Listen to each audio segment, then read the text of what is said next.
The morning came cold and grey over the industrial district, where the storage facility stood like a monument to abandoned lives. Margaret Flynn stood at the back of the small crowd, her worn coat pulled tight against the October wind, her fingers clutching a crumpled envelope containing $320, every cent she had left in the world. She was 72 years old, and she looked every year of it. Her hands were gnarled from decades of cleaning other people's houses, her back curved from bending over mops and buckets, her eyes tired from crying alone in the dark. The medical bills from her late husband's cancer treatment had consumed everything, the house, the savings, the dignity. Now she lived in a studio apartment above a laundromat, and the rent was 2 months overdue. "Lot 17, the auctioneer called out, his voice bored and mechanical. 10 by 10 unit, contents unknown, renter deceased, no next of kin claimed it. We start at 200. Margaret's heart hammered. 200. She could afford that. She'd watched 3 units go already, watched younger people with trucks and confidence bid them up to $500, $600, $700. They knew what they were doing, professional resellers who made their living off the forgotten belongings of the dead and dispossessed. But Lot 17 had sat there all morning, passed over. Too small, someone had muttered. Probably just trash, another had said. 200, Margaret heard herself say, her voice thin and reedy in the cavernous space. The auctioneer looked at her, surprised. A few people turned. One of the professional buyers, a thick-necked man with a cigarette behind his ear, glanced at the unit and shook his head slightly. Not worth his time. 200 going once, the auctioneer droned. Going twice. No one else spoke. Sold to the lady in the blue coat. Unit 17. Margaret felt her knees weaken. She'd done it. She'd spent 200 of her last $320 on a sealed metal box filled with God knew what. Her hands shook as she signed the papers, paid the cash, received the key and the bolt cutters. "You got 24 hours to clear it out," the clerk said, not unkindly. "After that, we charge by the day." She nodded, unable to speak. The crowd dispersed.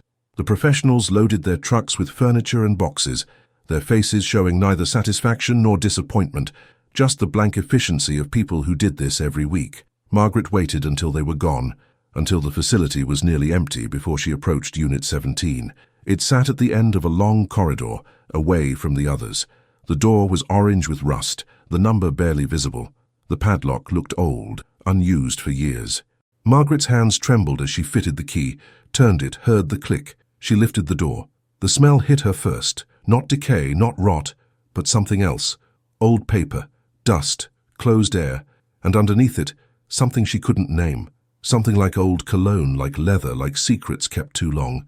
The unit was packed floor to ceiling with black trash bags. Margaret's heart sank. Trash. She'd spent $200 on someone's garbage, but she'd come this far. She pulled the first bag out into the corridor, untied it with shaking fingers, looked inside. Papers, folders, documents in plastic sleeves, photographs in manila envelopes. Not trash. Records. She pulled out another bag, more of the same, and another.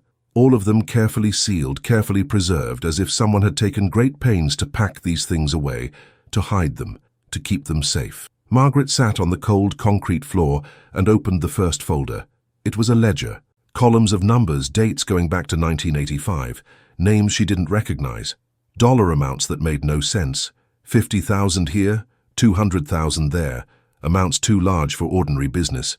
And beside each entry, a single initial, V. She opened another folder. Photographs this time, black and white, slightly faded.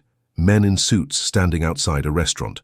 The sign above the door read, Giordano's. She recognized the building. It had been torn down 15 years ago to make way for a parking garage. In the photo, 5 men stood in a row, their faces serious, their postures formal. One of them, in the center, was tall and broad-shouldered, his silver hair swept back, his eyes dark even in the faded image. He wore a suit that looked expensive even in black and white, and the other men seemed to lean toward him slightly, as if he were gravity itself. Written on the back in faded ink, Don Carmine Valente and Associates, 1987. Margaret's breath caught. Everyone in the city knew that name. Even now, 17 years after his disappearance, people still spoke about Don Carmine Valente in whispers. The man who'd controlled everything, the unions, the docks, the construction contracts, the politicians.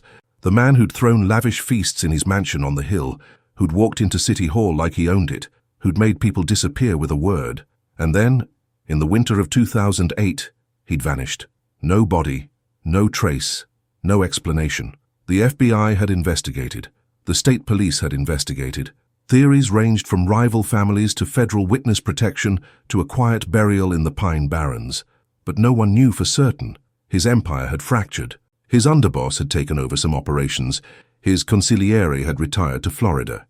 His soldiers had scattered to other families or gone legitimate. The mansion on the hill had been sold to a real estate developer and torn down. And now, Margaret Flynn, a desperate grandmother with $320 to her name, sat on a concrete floor holding the photographic proof that Carmine Valente had existed, had ruled, had commanded. She opened another bag. More photographs. Valente at a wedding, his arm around a beautiful woman in white. His wife, Margaret assumed. Valente at a christening holding an infant with surprising tenderness. Valente at a table laden with food, surrounded by men who laughed but whose eyes never stopped watching. Valente in a cemetery, standing alone before a grave, his face carved from stone. Another bag. Financial records. Account numbers. Wire transfers. Shell corporations with names that meant nothing. Adriatic Holdings, Vesuvius Import-Export, Constantina Property Management. Dates spanning decades. Money flowing in rivers from sources Margaret couldn't begin to understand. Another bag. Letters, handwritten on expensive stationery. Some in English, some in Italian. Margaret's Italian was non-existent, but she recognized the tone of command, of authority, of carefully phrased threats wrapped in courtesy. Another bag. Maps. City maps with locations marked in red, blueprints of buildings, property deeds, lists of names with check marks beside some, X's beside others. Margaret sat surrounded by the contents of Unit 17, her mind reeling. This wasn't just memorabilia. This was evidence. This was the careful record of a criminal empire, preserved by someone who'd known exactly what they were keeping. Every transaction, every associate, every property, every secret, all of it packed into black trash bags and locked away in a storage unit that no one was supposed to find. But who had packed it, and why? She looked at the rental agreement she'd signed. The previous renter's name was listed as C. Martinelli. The unit had been paid through 2023, then the payments had stopped. When the facility tried to contact the renter, they'd learned that C. Martinelli was deceased. No estate, no family, no one to claim the contents. C. Martinelli. Margaret didn't know the name, but she knew someone who might. She began repacking the bags, her movements quick despite her age. She didn't know what she was going to do with all this, but she knew she couldn't leave it here. She knew that whatever she'd found, it was important, dangerous, valuable. She'd rented a small U-Haul van with the last of her money, planning to fill it with things she could sell. Now she filled it with black trash bags, working alone in the dim corridor, glancing over her shoulder at every sound. It took her 3 hours to load everything, 47 bags in total. When she was done, her back screamed and her hands were bleeding from the rough plastic. But the unit was empty, and the van was full, and Margaret Flynn drove out of the storage facility with the ghost of Don Carmine Valente riding beside her. She didn't notice the black sedan that pulled out 2 cars behind her, its driver speaking quietly into a cell phone. She didn't notice the way the traffic seemed to part for her, as if guided by invisible hands. She didn't notice that she was being followed, watched, measured. Not yet, but others had noticed. In a restaurant across the city, a phone rang. An old man with liver-spotted hands answered it, listened, said nothing, and hung up. Then he made another call. In a lawyer's office downtown, a woman with silver hair and cold eyes received a text message and smiled without warmth. In a warehouse by the docks, a young man with ambitious eyes and a soldier's tattoo on his forearm heard the news and felt his pulse quicken. And in a nursing home on the outskirts of the city, an ancient man who'd once been called consigliere opened his eyes in the darkness and whispered a name he hadn't spoken in 17 years. Carmine. Margaret Flynn drove through the grey afternoon, unaware that she'd just broken a silence that had held for nearly 2 decades, unaware that the black trash bags in the back of her van contained more than secrets.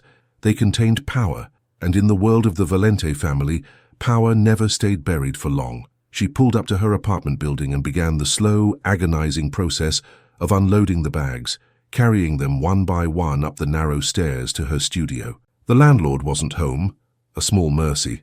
The other tenants minded their own business, as they always did. By nightfall, Margaret's tiny apartment was filled with black trash bags, They lined the walls, sat stacked in the corners, occupied every available space. She could barely move, but she was too exhausted to care. She made herself tea with shaking hands and sat at her small table, a single folder open before her. Inside were more photographs. Valente with politicians whose names she recognized, a mayor, a congressman, a judge, all of them smiling, shaking hands, accepting envelopes. Beneath the photographs was a typed list, names and dates. Beside each name, a dollar amount and a service rendered. Judge Morrison, $50,000, dismissed charges, March 1989. Councilman Brady, $25,000, zoning approval, June 1991. Inspector Williams, $15,000, inspection passed, October 1993. It went on for pages. Margaret closed the folder and pressed her hands to her face. What had she done? What was she supposed to do with this? She couldn't go to the police. Half the names on that list were probably still in power, or had children in power, or had friends in power. And even if they weren't, she was a 72-year-old cleaning woman with no credibility and no protection. She couldn't sell it. Who would buy something like this? And even if she found a buyer, how long would she live after the sale? She couldn't destroy it. Something in her, some stubborn sense of justice or perhaps just curiosity, wouldn't let her. So she sat in her apartment surrounded by the secrets of a dead man, and she tried to think. Outside her window, the black sedan idled at the curb. The driver smoked a cigarette and watched the third-floor window, where a single lamp burned. He'd already reported the address. He'd already received his instructions. Watch her. Don't approach, just watch. So he watched.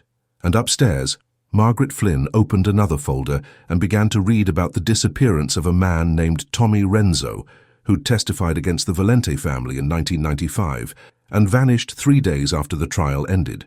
The file contained everything: the police report, the missing person investigation, and paperclipped to the back, a handwritten note on expensive stationery. Tommy Renzo handled Cement River, December 12, 1995, Mr. Margaret's hands began to shake. She was holding proof of murder, proof that someone with the initials Mr. had killed a man and disposed of his body in the river. She closed the folder quickly, her heart pounding. This wasn't just evidence of corruption or financial crimes. This was evidence of murder. Multiple murders, if the other folders contained similar records.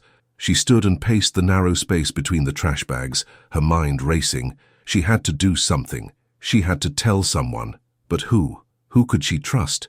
Her thoughts turned to her granddaughter, Emily. Smart, college-educated, working as a paralegal downtown. Emily would know what to do. Emily would know lawyers, would know how to handle this. But Emily was also 25 years old with her whole life ahead of her. Did Margaret have the right to drag her into this, to put her at risk? She picked up her phone, then set it down again. Not yet. Not until she understood what she had. Not until she had a plan. She opened another bag and pulled out a thick accordion folder. Inside were more financial records, but these were different. These were recent, or at least more recent than the others. Dates from 2005, 2006, 2007.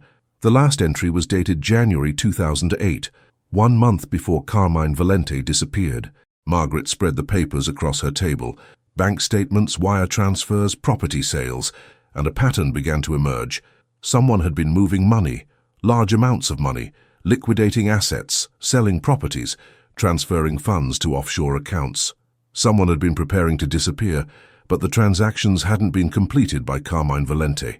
The signatures on the documents belonged to someone else, someone with neat, precise handwriting, someone who signed with a single initial, M, the same M who'd written the note about Tommy Renzo. Mr. Margaret sat back, her mind working. Who was Mr.? An enforcer? A soldier? Someone close enough to Valente to handle his money, to sign his documents, to dispose of his enemies? She opened her laptop, a cheap used thing Emily had given her 2 Christmases ago, and typed Valente family members into the search bar. The results were sparse. Most of the news articles focused on Carmine himself, but buried in an obituary from 2009, she found a name. Marco Russo, age 68, longtime associate of the Valente organization, preceded in death by... Margaret's pulse quickened. Marco Russo, Mr. She searched for more information, but there was almost nothing. A few mentions in old newspaper articles about organized crime. A photograph from 1982 showing him standing in the background at a restaurant opening. and an obituary that said he'd died of natural causes in a nursing home in 2009. 1 year after Valente disappeared, Margaret chewed her lip. Marco Russo had died.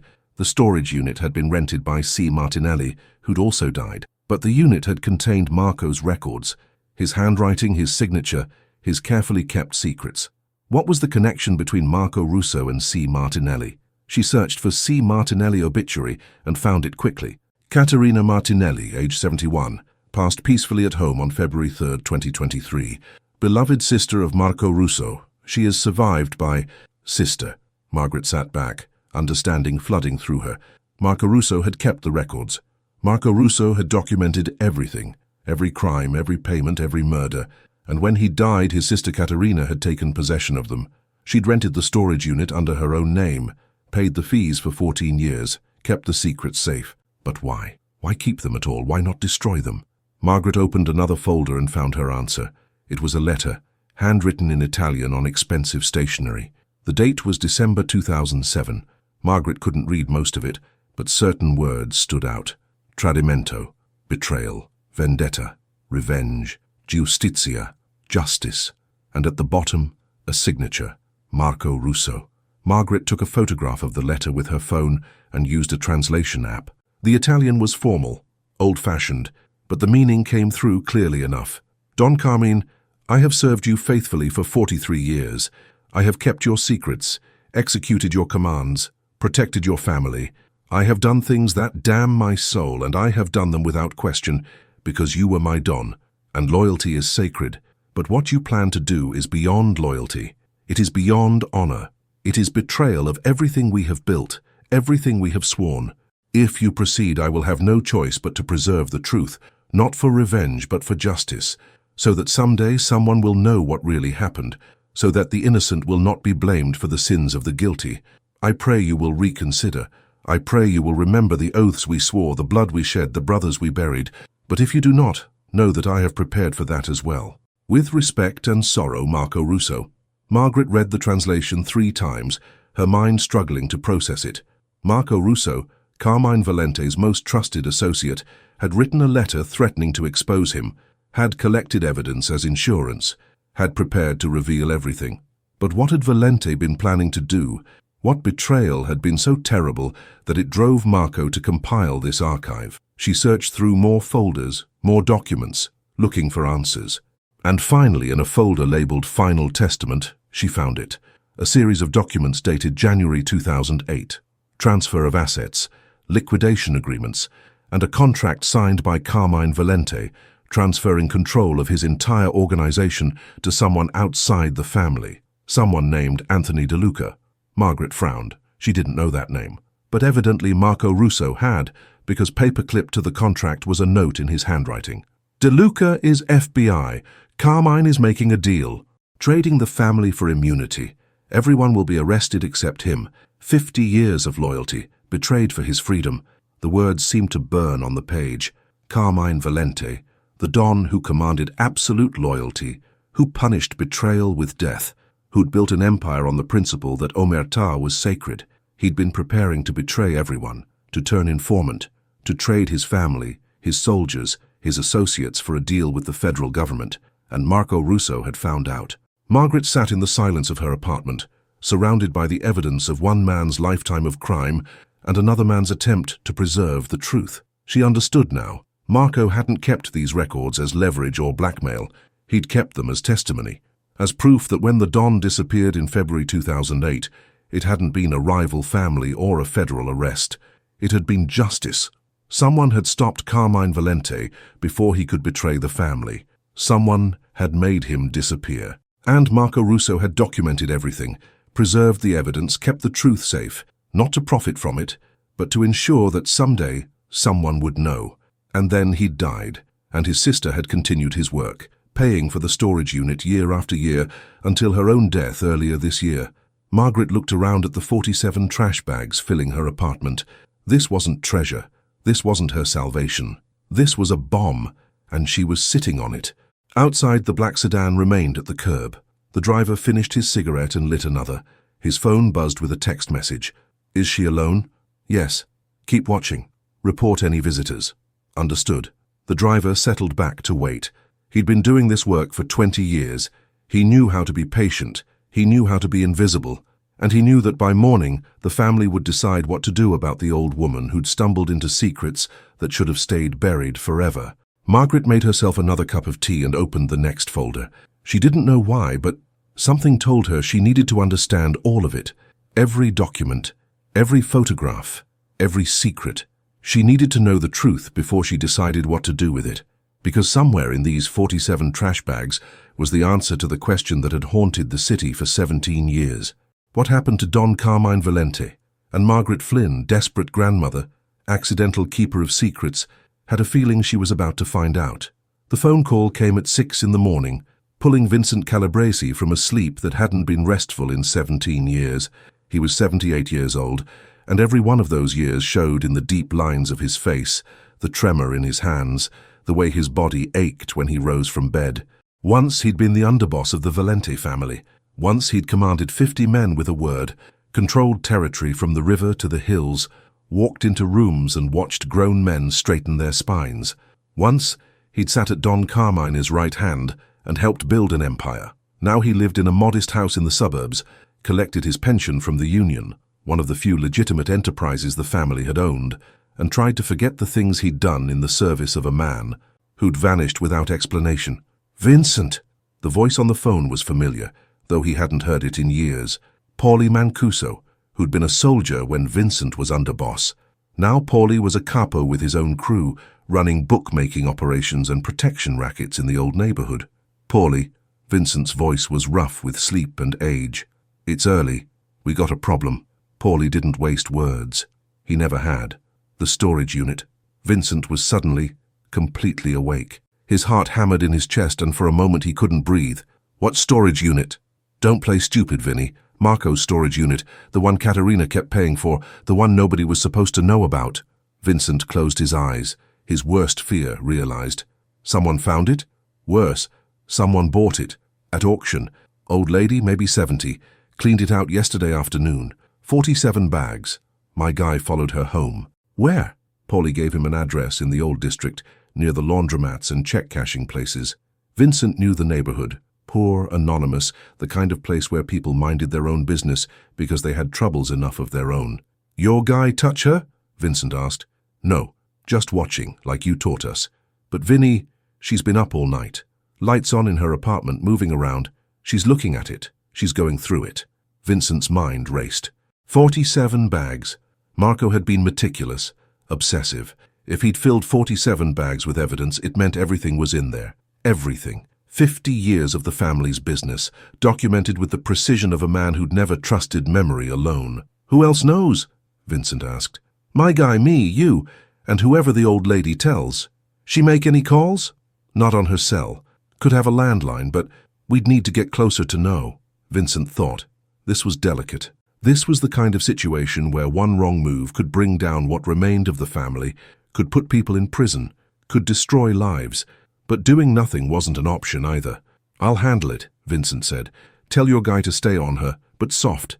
No moves without my say-so. You sure you want to handle this yourself, Vinny? You're not as young as... I said I'll handle it. Vincent's voice carried an edge of the authority he'd once wielded. This isn't about muscle, Paulie. This is about knowing what to say, and I'm the only one left who knows what's in those bags. That wasn't quite true, but it was close enough. Vincent hung up and sat on the edge of his bed, his mind already working through the problem. Margaret Flynn. He'd have Paulie find out everything about her.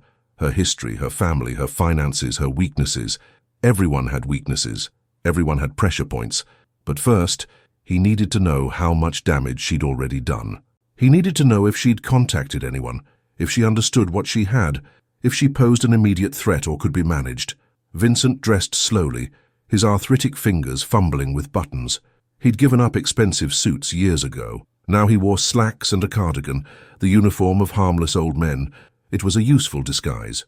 People underestimated him, saw only the trembling hands and the slow gait, missed the calculating mind and the ruthless pragmatism that had kept him alive through 5 decades in the life. He made coffee, took his medications, and called another number. Consigliere. The voice that answered was even older than Vincent's, barely more than a whisper. But there was still strength in it, still the quiet authority that had made Salvatore Russo the voice of wisdom for 3 generations of the Valente family. "Sally, we need to talk." There was a pause. Then, "The storage unit." "You knew?" Vincent felt a flash of anger. "You knew and you didn't tell me." "I knew Marco kept records. I didn't know where and I didn't ask." "Some things, Vincent, are better left alone, until they can't be left alone anymore." "Well, they can't be." "Some grandmother bought it at auction yesterday. She's got everything." Another pause, longer this time. Vincent could hear the old man breathing, could almost see him sitting in his chair at the nursing home, his mind still sharp, even as his body failed.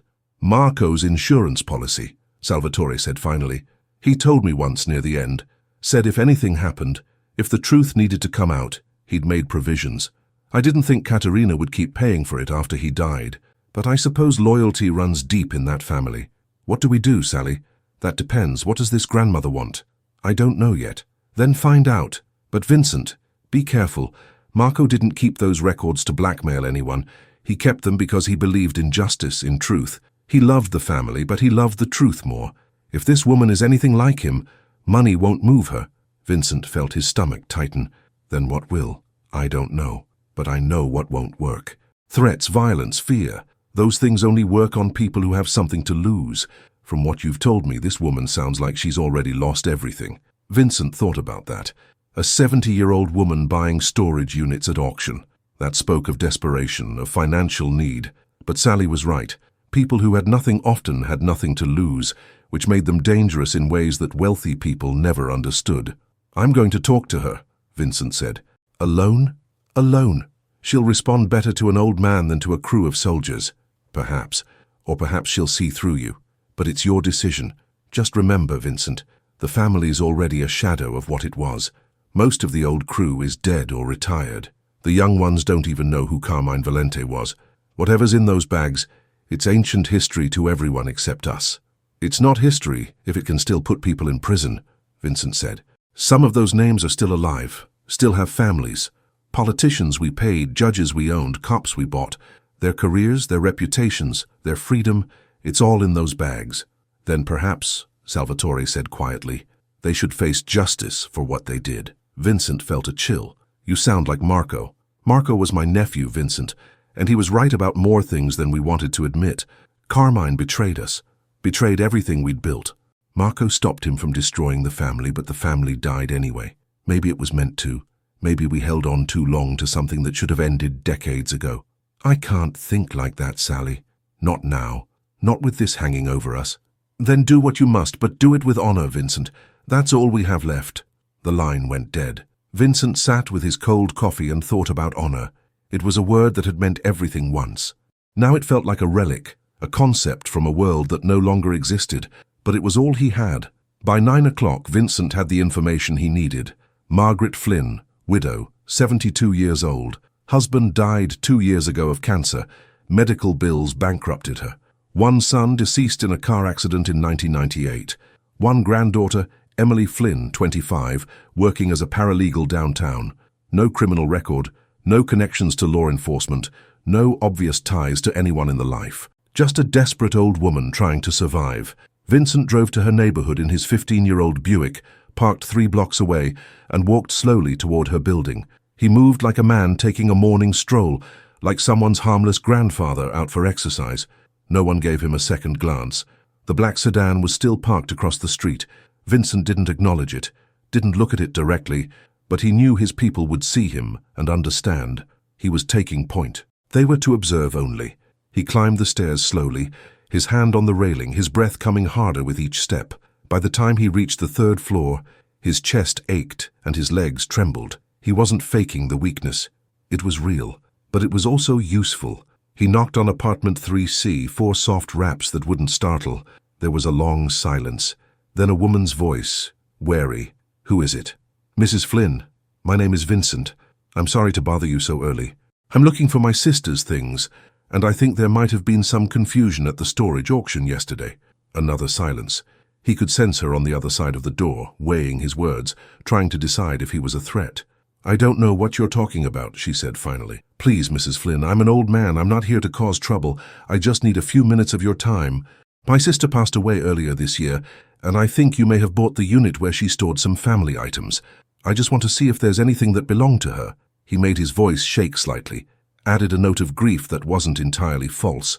Caterina Martinelli had been a good woman, loyal to her brother even after his death. Vincent had respected her in his way. The door opened a crack, the chain still engaged. Margaret Flynn's face appeared in the gap. She looked exhausted. Dark circles under her eyes, her grey hair disheveled, but her eyes were sharp, assessing. "What was your sister's name?" she asked. "Caterina Martinelli. She passed in February. The storage company said the unit went to auction because no one claimed it, but I've been dealing with her estate and I only just found out about it." Margaret studied him for a long moment. Vincent kept his posture slumped, his expression sad and harmless. He looked like what he was, a tired old man with nothing left but memories. "I'm sorry for your loss," Margaret said finally, "but I bought that unit legally. Whatever was in it is mine now." "I understand that, Mrs. Flynn. I'm not disputing your ownership. I just hoped, since it was family items, you might let me see if there's anything of sentimental value. Photographs, maybe. Letters. Things that have no value to anyone except family." He could see her wavering. She was a decent person, he could tell, the kind who'd spent her life helping others, cleaning their homes, caring for their needs, the kind who responded to appeals to sentiment and kindness. But she was also desperate, and desperate people were unpredictable. "I don't think that would be appropriate," she said. "I'm sorry." Vincent nodded slowly. "I understand, but Mrs. Flynn, can I ask, did you find anything that seemed unusual? Anything that made you wonder why Caterina would have kept it?" Margaret's expression changed, just slightly. A flicker of something, fear perhaps, or confusion. Vincent saw it and knew. She'd found the records. She'd looked through them. She knew what she had. "I think you should leave," Margaret said, moving to close the door. "Mrs. Flynn, please." Vincent's voice dropped lower, took on a note of urgency. "If you found what I think you found, then you need to understand something. My sister's brother, my friend Marco, he kept those records for a reason. And it wasn't money. It wasn't blackmail. It was insurance, protection, for the family." Margaret froze. "How did you know?" "Because I know Marco, knew him, and I know what he was protecting." Vincent met her eyes. "Mrs. Flynn, you seem like a good person, an honest person. So, I'm going to be honest with you. What's in those bags is dangerous. Not because of what it is, but because of who it could hurt. People who've spent 17 years trying to move past things they did when they were young and scared and following orders.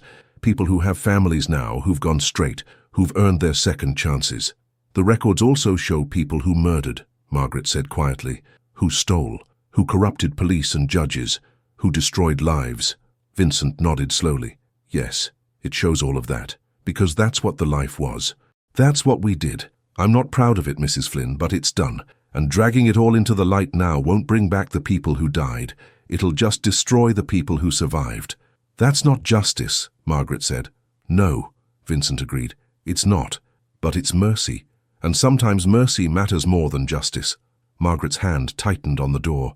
"Why should I care about mercy for people who showed none?" "Because you're better than we were," Vincent said simply.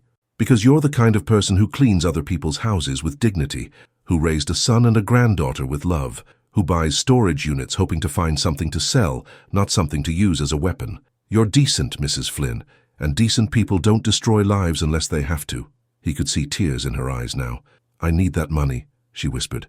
"I'm 2 months behind on rent. I can't pay my bills. I thought maybe—" "I know."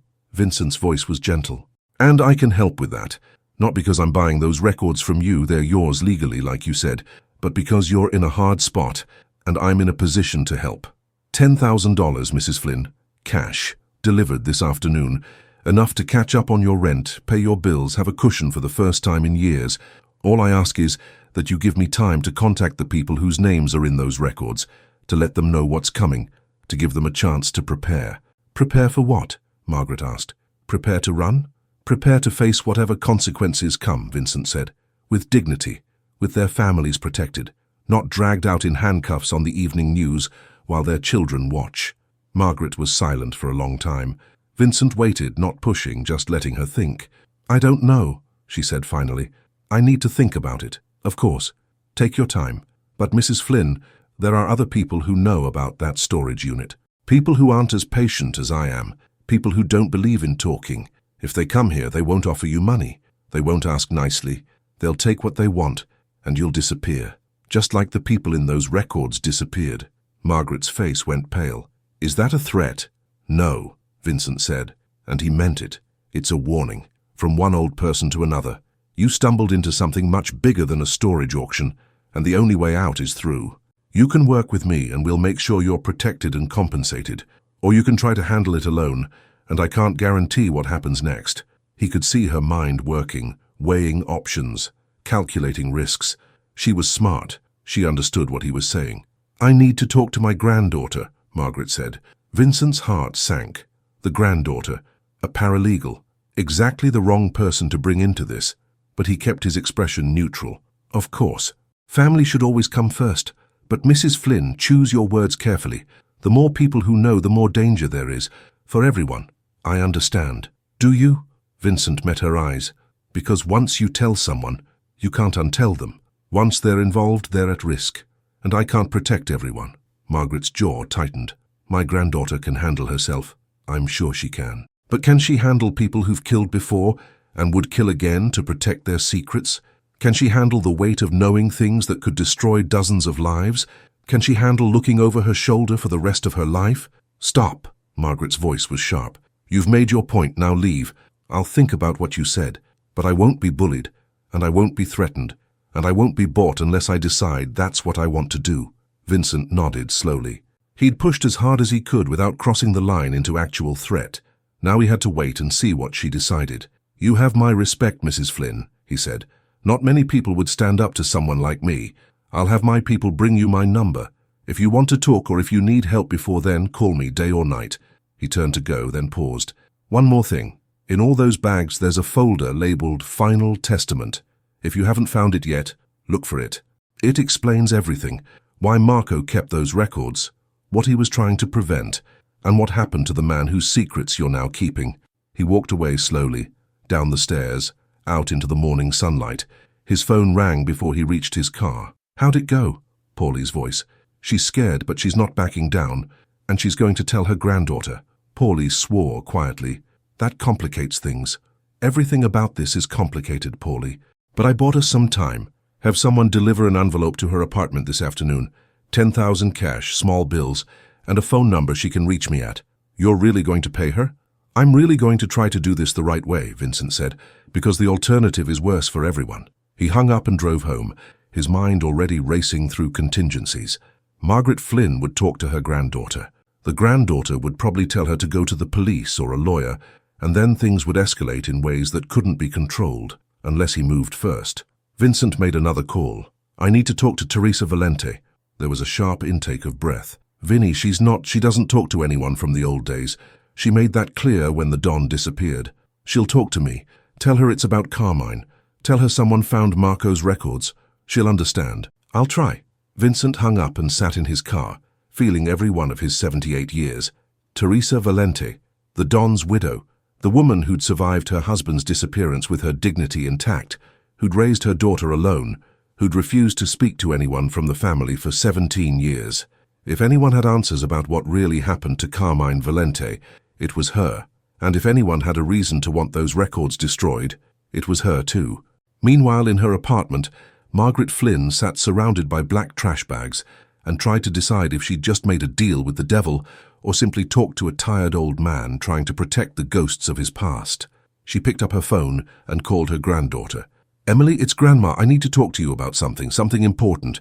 Can you come over after work? Emily's voice was concerned. Is everything okay? No, Margaret said honestly. No, it's not. But I'll explain when you get here. Just don't tell anyone you're coming, and Emily, be careful. She hung up and looked at the folder Vincent had mentioned. Final Testament. She'd seen it last night, but hadn't opened it yet, had been overwhelmed by everything else she'd found. Now she pulled it out and opened it slowly. Inside was a letter in Marco Russo's handwriting, dated January 15th, 2008. The day before Carmine Valente disappeared, Margaret began to read. And as she read, she understood why Vincent had looked so sad when he walked away, because the truth, it turned out, was worse than any of them had imagined. Margaret's hands trembled as she read Marco Russo's letter. The handwriting was precise, elegant. the product of an education and a time when such things mattered. But the words themselves were raw, unfiltered, the confession of a man who knew he was running out of time. January 15th, 2008. To whoever reads this, my name is Marco Russo. For 43 years, I served Don Carmine Valente as his accountant, his record keeper, his memory. I documented every transaction, every deal, every arrangement. I did this not out of distrust but out of duty. The Don's word was law, but law requires record. Memory fades, but paper endures. I loved Carmine Valente like a brother. I watched him build an empire from nothing, watched him command respect from men twice his size, watched him care for his family with a tenderness that would have surprised those who only knew his reputation.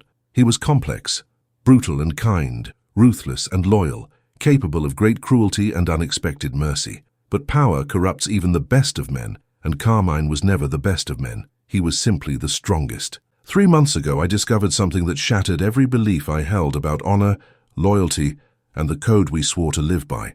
I discovered that Don Carmine Valente had been negotiating with the FBI, that he had agreed to become an informant, that in exchange for immunity from prosecution, he would provide testimony that would destroy every member of the family, soldiers, capos, associates, all of us.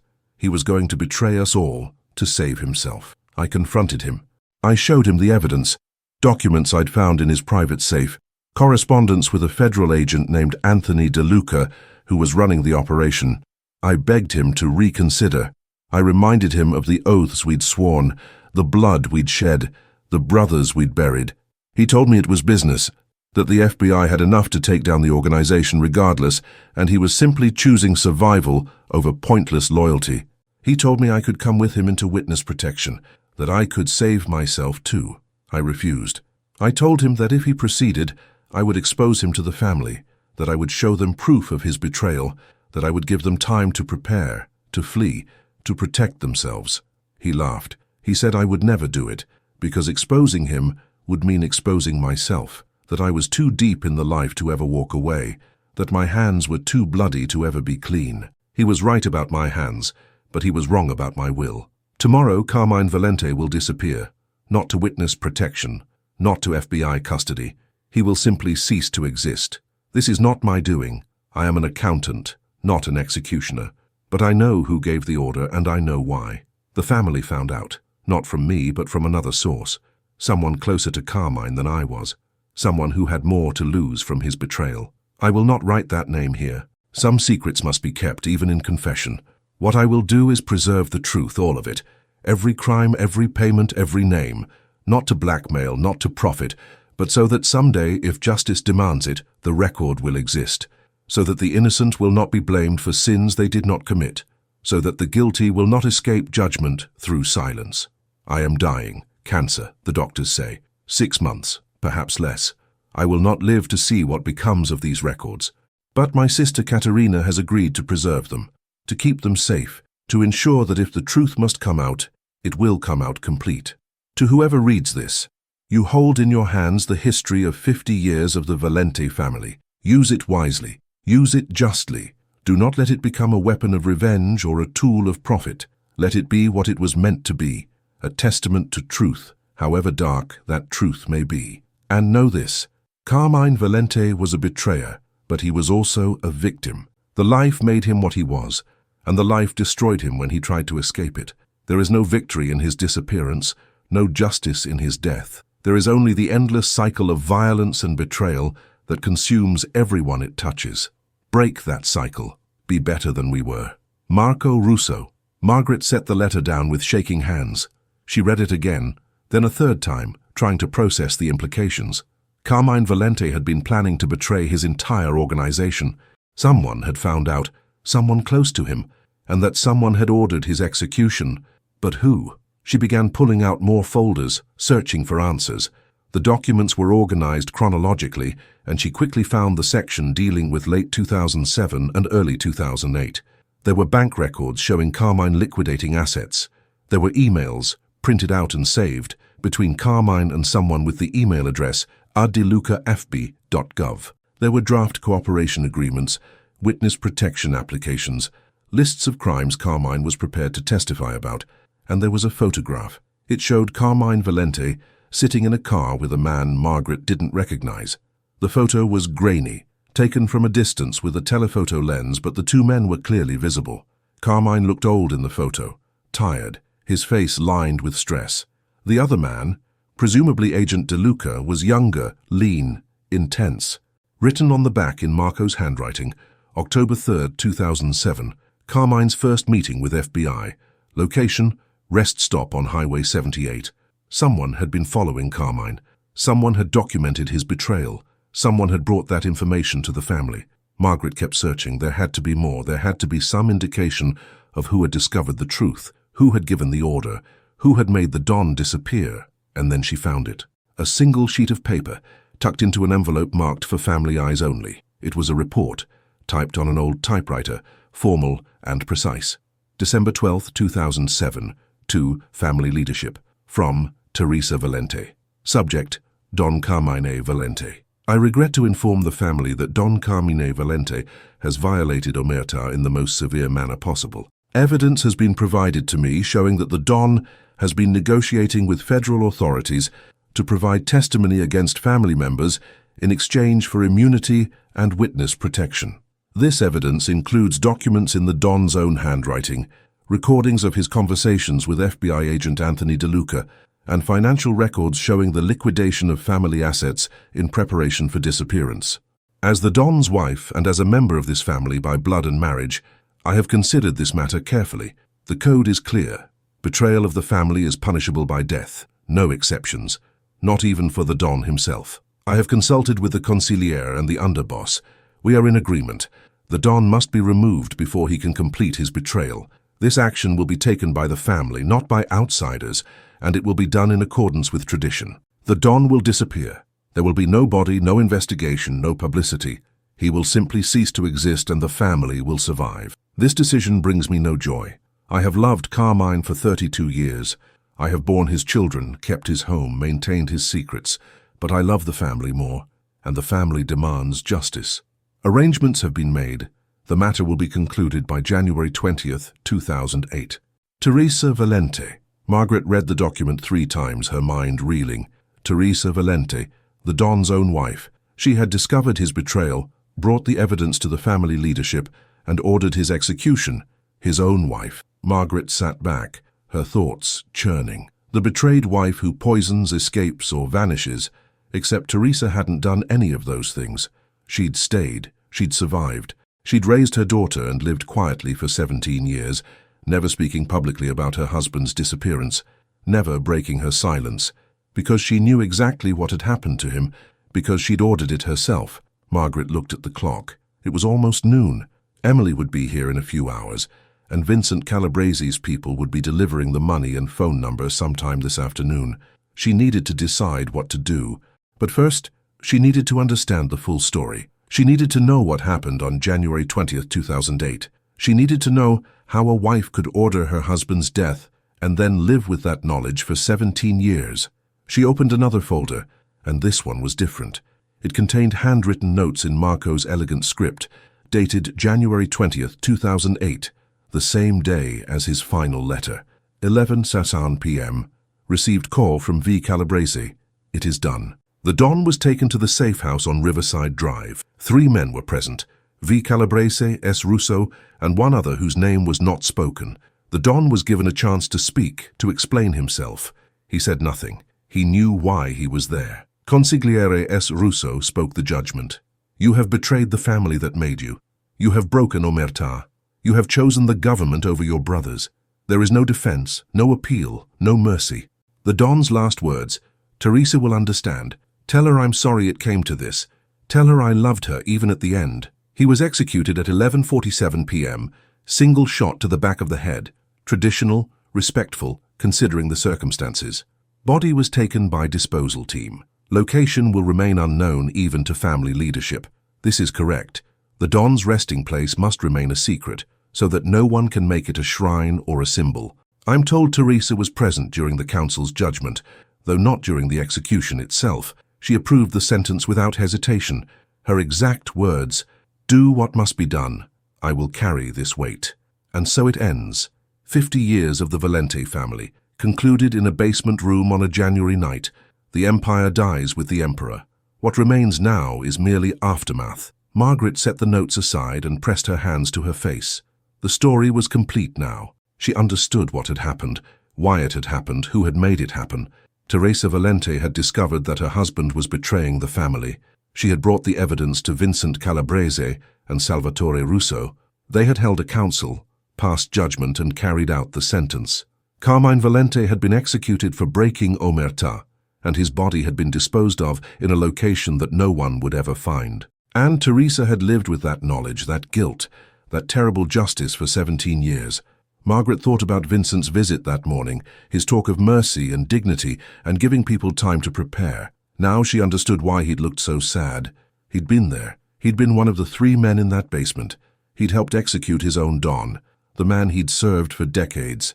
That kind of weight, that kind of betrayal and loyalty all twisted together, it would break most people. But Vincent had survived. They all had. They'd kept the secret, maintained the silence, and let the world believe that Carmine Valente had simply vanished. Until now. Until Margaret Flynn bought a storage unit and broke the silence by accident. The knock on her door came at 2 o'clock. Margaret looked through the peephole and saw a young man in his 20s, nervous, holding a manila envelope. She opened the door with the chain still on. Yes? Delivery for Mrs. Flynn. The young man's voice shook slightly. He was scared. That told Margaret everything she needed to know about who he worked for. Leave it on the floor and step back. He did as instructed, moving quickly, eager to be gone. Margaret waited until he'd disappeared down the stairs before she opened the door fully, grabbed the envelope and locked herself back inside. The envelope contained exactly what Vincent had promised. $10,000 in cash, mostly 20s and 50s, rubber-banded into neat stacks, and a card with a phone number written in careful script. No note, no threats, no demands, just money and a number. Margaret sat with the envelope on her lap and thought about what $10,000 meant. It meant rent paid through the end of the year. It meant her medications purchased without anxiety. It meant groceries without having to choose between bread and milk. It meant, for the first time in 2 years, breathing room. But it also meant complicity. It meant accepting money from people who'd killed, who'd corrupted, who'd built an empire on suffering. It meant looking the other way while the guilty escaped justice. She picked up her phone and called Emily. "Grandma, I was just about to leave work. I'll be there in 20 minutes. "Good. Emily, I need you to bring something when you come. A voice recorder. The kind lawyers use to record depositions." "A recorder? Why?" "Just bring it, sweetheart. I'll explain everything when you get here." Margaret hung up and began organizing the documents. She pulled out the most important ones. Marco's final testament, Teresa's order, the notes from the execution, the evidence of Carmine's betrayal. She arranged them in chronological order, created a narrative that anyone could follow. Then she sat down with her laptop and began to type. She wasn't a writer, but she knew how to tell a story. She'd spent her life listening to people, understanding them, seeing beneath their surfaces.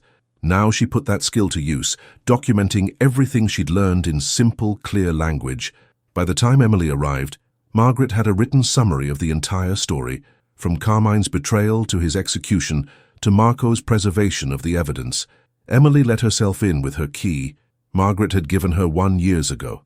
She was a beautiful girl, with her mother's dark hair and her grandfather's quick mind.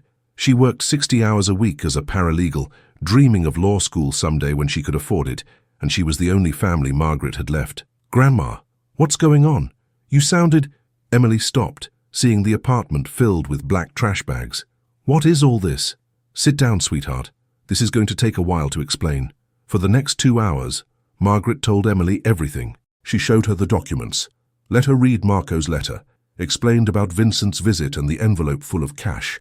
Emily listened in silence, her expression changing from confusion to horror to determination. When Margaret finished, Emily sat back and ran her hands through her hair. "Grandma, this is evidence of multiple murders, of corruption, of organized crime. We have to go to the police, or the FBI, or what?" Margaret asked gently.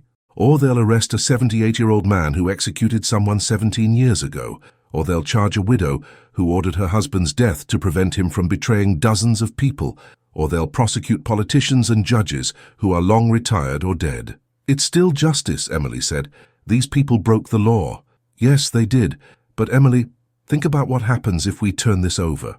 Every name in these records, every person who paid or was paid, every crime documented, all of it becomes public. Families destroyed, children learning that their grandfather was a murderer or their mother was corrupt, careers ended, reputations ruined. And for what? So we can feel righteous.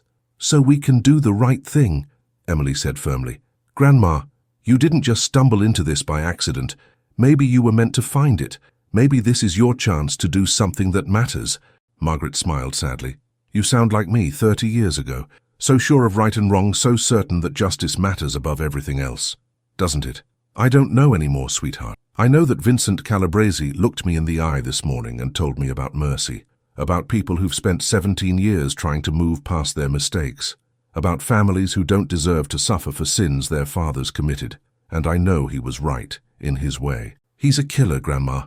Yes, but he's also a tired old man who carries the weight of what he did every day. Is that not punishment enough? Emily stood and paced the small apartment, navigating around the trash bags. I can't believe you're actually considering taking his money, staying silent, letting them all get away with it. I'm not considering anything yet, Margaret said. I'm trying to understand what the right choice is, and I'm asking you to help me think it through. Emily stopped pacing and looked at her grandmother. What did you mean when you asked me to bring a recorder? Margaret gestured to the documents spread across her table. If we decide to go public with this, I want to make sure we do it right. I want to record everything, create a complete record that can't be disputed or dismissed. But Emily, if we do that, we're putting ourselves at risk. Vincent warned me. There are people who won't talk nicely, who won't offer money, who'll just take what they want. Then we go to the FBI first thing tomorrow. We turn it all over, get protection, let them handle it. And if the FBI is compromised? Agent DeLuca was running Carmine as an informant. What if there are other agents who are on the Valente payroll? What if we walk into the FBI office and by nightfall someone makes a phone call? Emily's face paled. She hadn't considered that possibility. This is bigger than we thought, Margaret said quietly. This isn't just about doing the right thing. It's about surviving the consequences of doing the right thing. And I won't risk your life, Emily. Not for justice, not for anything. The phone on the table rang. The card Vincent had left with his number was sitting right beside it. Margaret and Emily both stared at it. Margaret answered. Hello, Mrs. Flynn. It's Vincent. I wanted to make sure the delivery arrived. It did. Good. Have you had time to think about my offer? Margaret looked at Emily, who was shaking her head emphatically. I'm still thinking, Mr. Calabrese. It's a lot to process. I understand. But I should tell you, time is not our friend here. Other people are becoming aware of the situation, people I can't control. I need to know what you're planning to do so I can protect you. Protect me, or protect yourself. There was a pause. Then Vincent said quietly, Both, Mrs. Flynn. In this situation, protecting you protects all of us. But if you decide to go public, if you decide to turn those records over to authorities, I won't stop you. I'll just make sure you're safe when you do it. Why would you do that? Because you remind me of someone. Someone who believed in truth more than survival. Someone who kept those records so that someday someone like you would have to make this choice. And I respected him, even when I disagreed with him. So I'll respect you, even if you choose to destroy what's left of my life. Margaret felt tears in her eyes. You sound like you're ready to pay for what you did. I've been ready for 17 years, Mrs. Flynn. I wake up every morning and wonder if this is the day it catches up to me. In some ways it would be a relief. Then why fight it? Why try to stop me? Because there are others who aren't ready. Others who have wives, children, grandchildren. Others who made mistakes when they were young and have spent decades trying to atone. I'm fighting for them, not for me. Emily was frantically writing on a notepad, holding it up. Don't trust him. But Margaret heard something in Vincent's voice that made her pause. Exhaustion, resignation, truth. He wasn't lying to her. He was simply an old man trying to protect the last fragments of a world that had already ended. Give me until tomorrow, Margaret said. I need to talk to my granddaughter to think through all the implications. But Mr. Calabrese, I want to meet Teresa Valente. The silence on the line was profound. Why? Vincent asked finally. Because she's at the center of this. She ordered her husband's death. She's lived with that knowledge for 17 years. I want to understand how someone does that, how someone survives that kind of weight. Teresa doesn't talk to anyone about. Then convince her. Tell her that an old woman with nothing to lose wants to understand what it means to choose justice over love. Tell her that maybe we have more in common than she thinks. Another long pause. I'll ask her, but I can't promise anything. That's all I'm asking. For now. Margaret hung up and looked at Emily. Before you say anything, I know this is dangerous, and I know I should just turn everything over to the FBI and let them handle it. But I need to understand this, Emily. I need to know what kind of person Teresa Valente is. Because if I'm going to destroy her life, if I'm going to expose what she did, I need to look her in the eye first. Emily sat down heavily. This is insane, Grandma. You're talking about meeting with a woman who ordered her husband killed. What if she decides you're a threat? What if she orders Vincent to make you disappear too? Then I disappear. But Emily, I've lived 72 years. I've buried a husband and a son. I've scraped by on pennies while people with millions walked past me like I didn't exist. If my death means something, if it means the truth comes out, then maybe that's not such a bad way to go. Don't talk like that. Emily's eyes were bright with tears. You're all I have left. Margaret reached across the table and took her granddaughter's hand. And you're all I have, which is why I need you to promise me something. If anything happens to me, you take these records and you run. You don't try to get justice. You don't go to the police. You just run as far as you can and you forget you ever saw them. I can't promise that. Yes, you can. Because I'm asking you to. Because I love you more than truth, more than justice, more than anything. Promise me, Emily. Emily was crying now. I promise, Grandma, but nothing's going to happen to you. We're going to figure this out together. Margaret squeezed her hand. I hope so, sweetheart. I really do. They sat together in the apartment, surrounded by black trash bags, two women trying to decide what to do with the truth. Outside, the black sedan remained at the curb.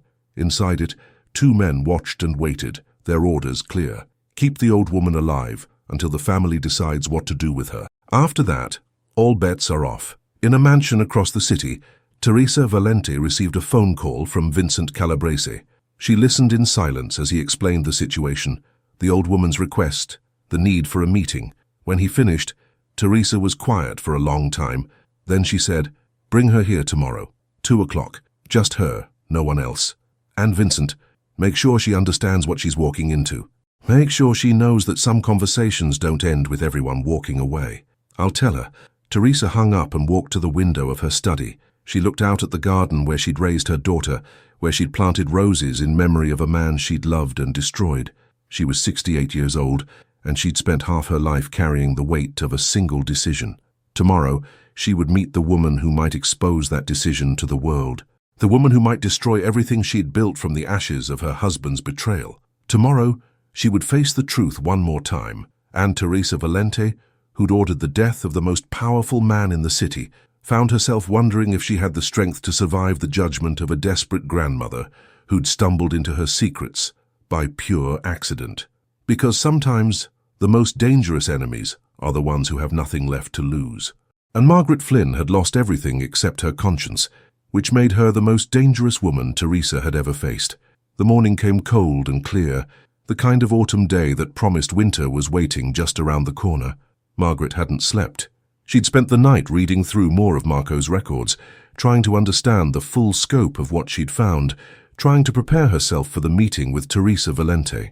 Emily had wanted to come, had argued for hours that Margaret shouldn't go alone, but Margaret had been firm. This was something she needed to do by herself, woman to woman, widow to widow. Two people who'd both lost everything and somehow survived. Vincent arrived at 1:30 in the afternoon, driving the same old Buick. Margaret was waiting on the sidewalk, wearing her best dress, a simple navy blue thing she'd bought 10 years ago for her husband's funeral. She'd done her hair, put on a little makeup. She wanted to face Teresa Valente with dignity. "You're sure about this?" Vincent asked as she got in the car. He looked tired, older than he had yesterday. The weight of what was happening showed in the lines of his face. "No," Margaret said honestly, "but I'm going anyway." They drove in silence through the city, leaving the poor neighborhoods behind, climbing into the hills where the old money lived. The houses here were large, set back from the street behind walls and gates. Trees lined the roads, their leaves gold and red in the afternoon sun. Vincent pulled up to a gate at the end of a long drive. He punched in a code, and the gate swung open.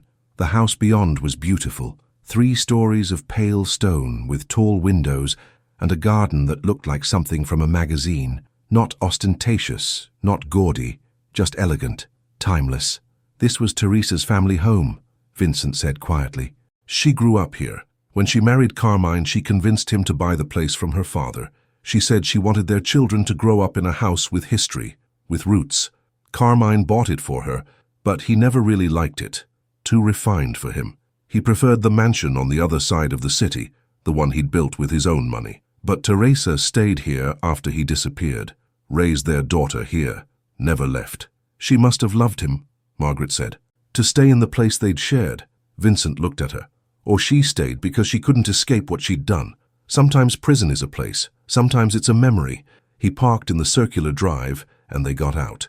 Margaret's legs felt unsteady as they climbed the steps to the front door. Vincent pressed the bell and they waited. The door opened. The woman who stood there was small, slender, with silver hair cut short and elegant. She wore simple black pants and a cream-colored sweater. Her face was lined but beautiful, her eyes dark and clear. She looked at Margaret without speaking, assessing, measuring. "Mrs. Valente," Vincent said. "This is Margaret Flynn. I know who she is." Teresa's voice was quiet, cultured, with just a hint of the old neighborhood underneath. "Come in, Mrs. Flynn. Vincent, you can wait in the car." "Teresa, wait in the car, Vincent. This conversation is between Mrs. Flynn and me." Vincent hesitated, then nodded. He touched Margaret's shoulder briefly, a gesture of support or perhaps warning, and walked back to the car. Teresa stood aside, and Margaret entered.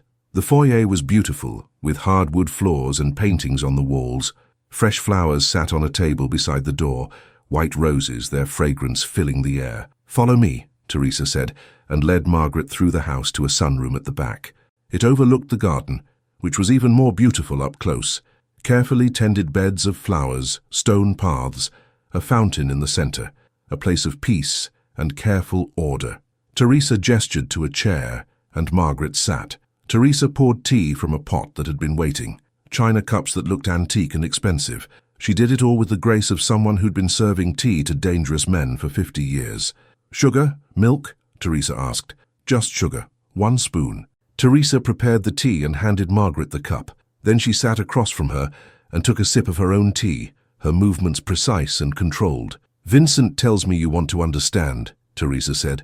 "Want to know how I could order my husband's death and live with that knowledge for 17 years? "Yes," Margaret said simply. Teresa set down her cup. "Why? So you can judge me? So you can decide whether I deserve what's coming?" "No. So I can understand what kind of strength that requires, what kind of weight you've carried, because I need to decide what to do with what I've found, and I can't make that decision without understanding the people it will affect." Teresa studied her for a long moment. "You're not what I expected, Mrs. Flynn. Vincent described you as desperate, vulnerable, but you're not, are you? You're just practical, realistic. You've seen enough of life to know that right and wrong aren't always clear." "I've seen enough to know that people are complicated," Margaret said. "That good people do terrible things and terrible people sometimes do good. I've cleaned houses for 50 years, Mrs. Valente. I've seen what people hide in their closets, in their drawers, in the parts of their lives they think no one sees. Everyone has secrets. Everyone has shame. The question is what they do with it." Teresa smiled slightly. "Marco was right about you." Margaret's breath caught. "You knew Marco?" "Of course. He was Carmine's accountant for 43 years. He came to family dinners, celebrated holidays with us, held my daughter when she was baptized. He was part of the family." Teresa's voice softened. "And he was the one who brought me the evidence of Carmine's betrayal." Margaret hadn't expected that. "Marco told you?" "He came to me 3 days before Christmas 2007. He looked like he'd aged 10 years.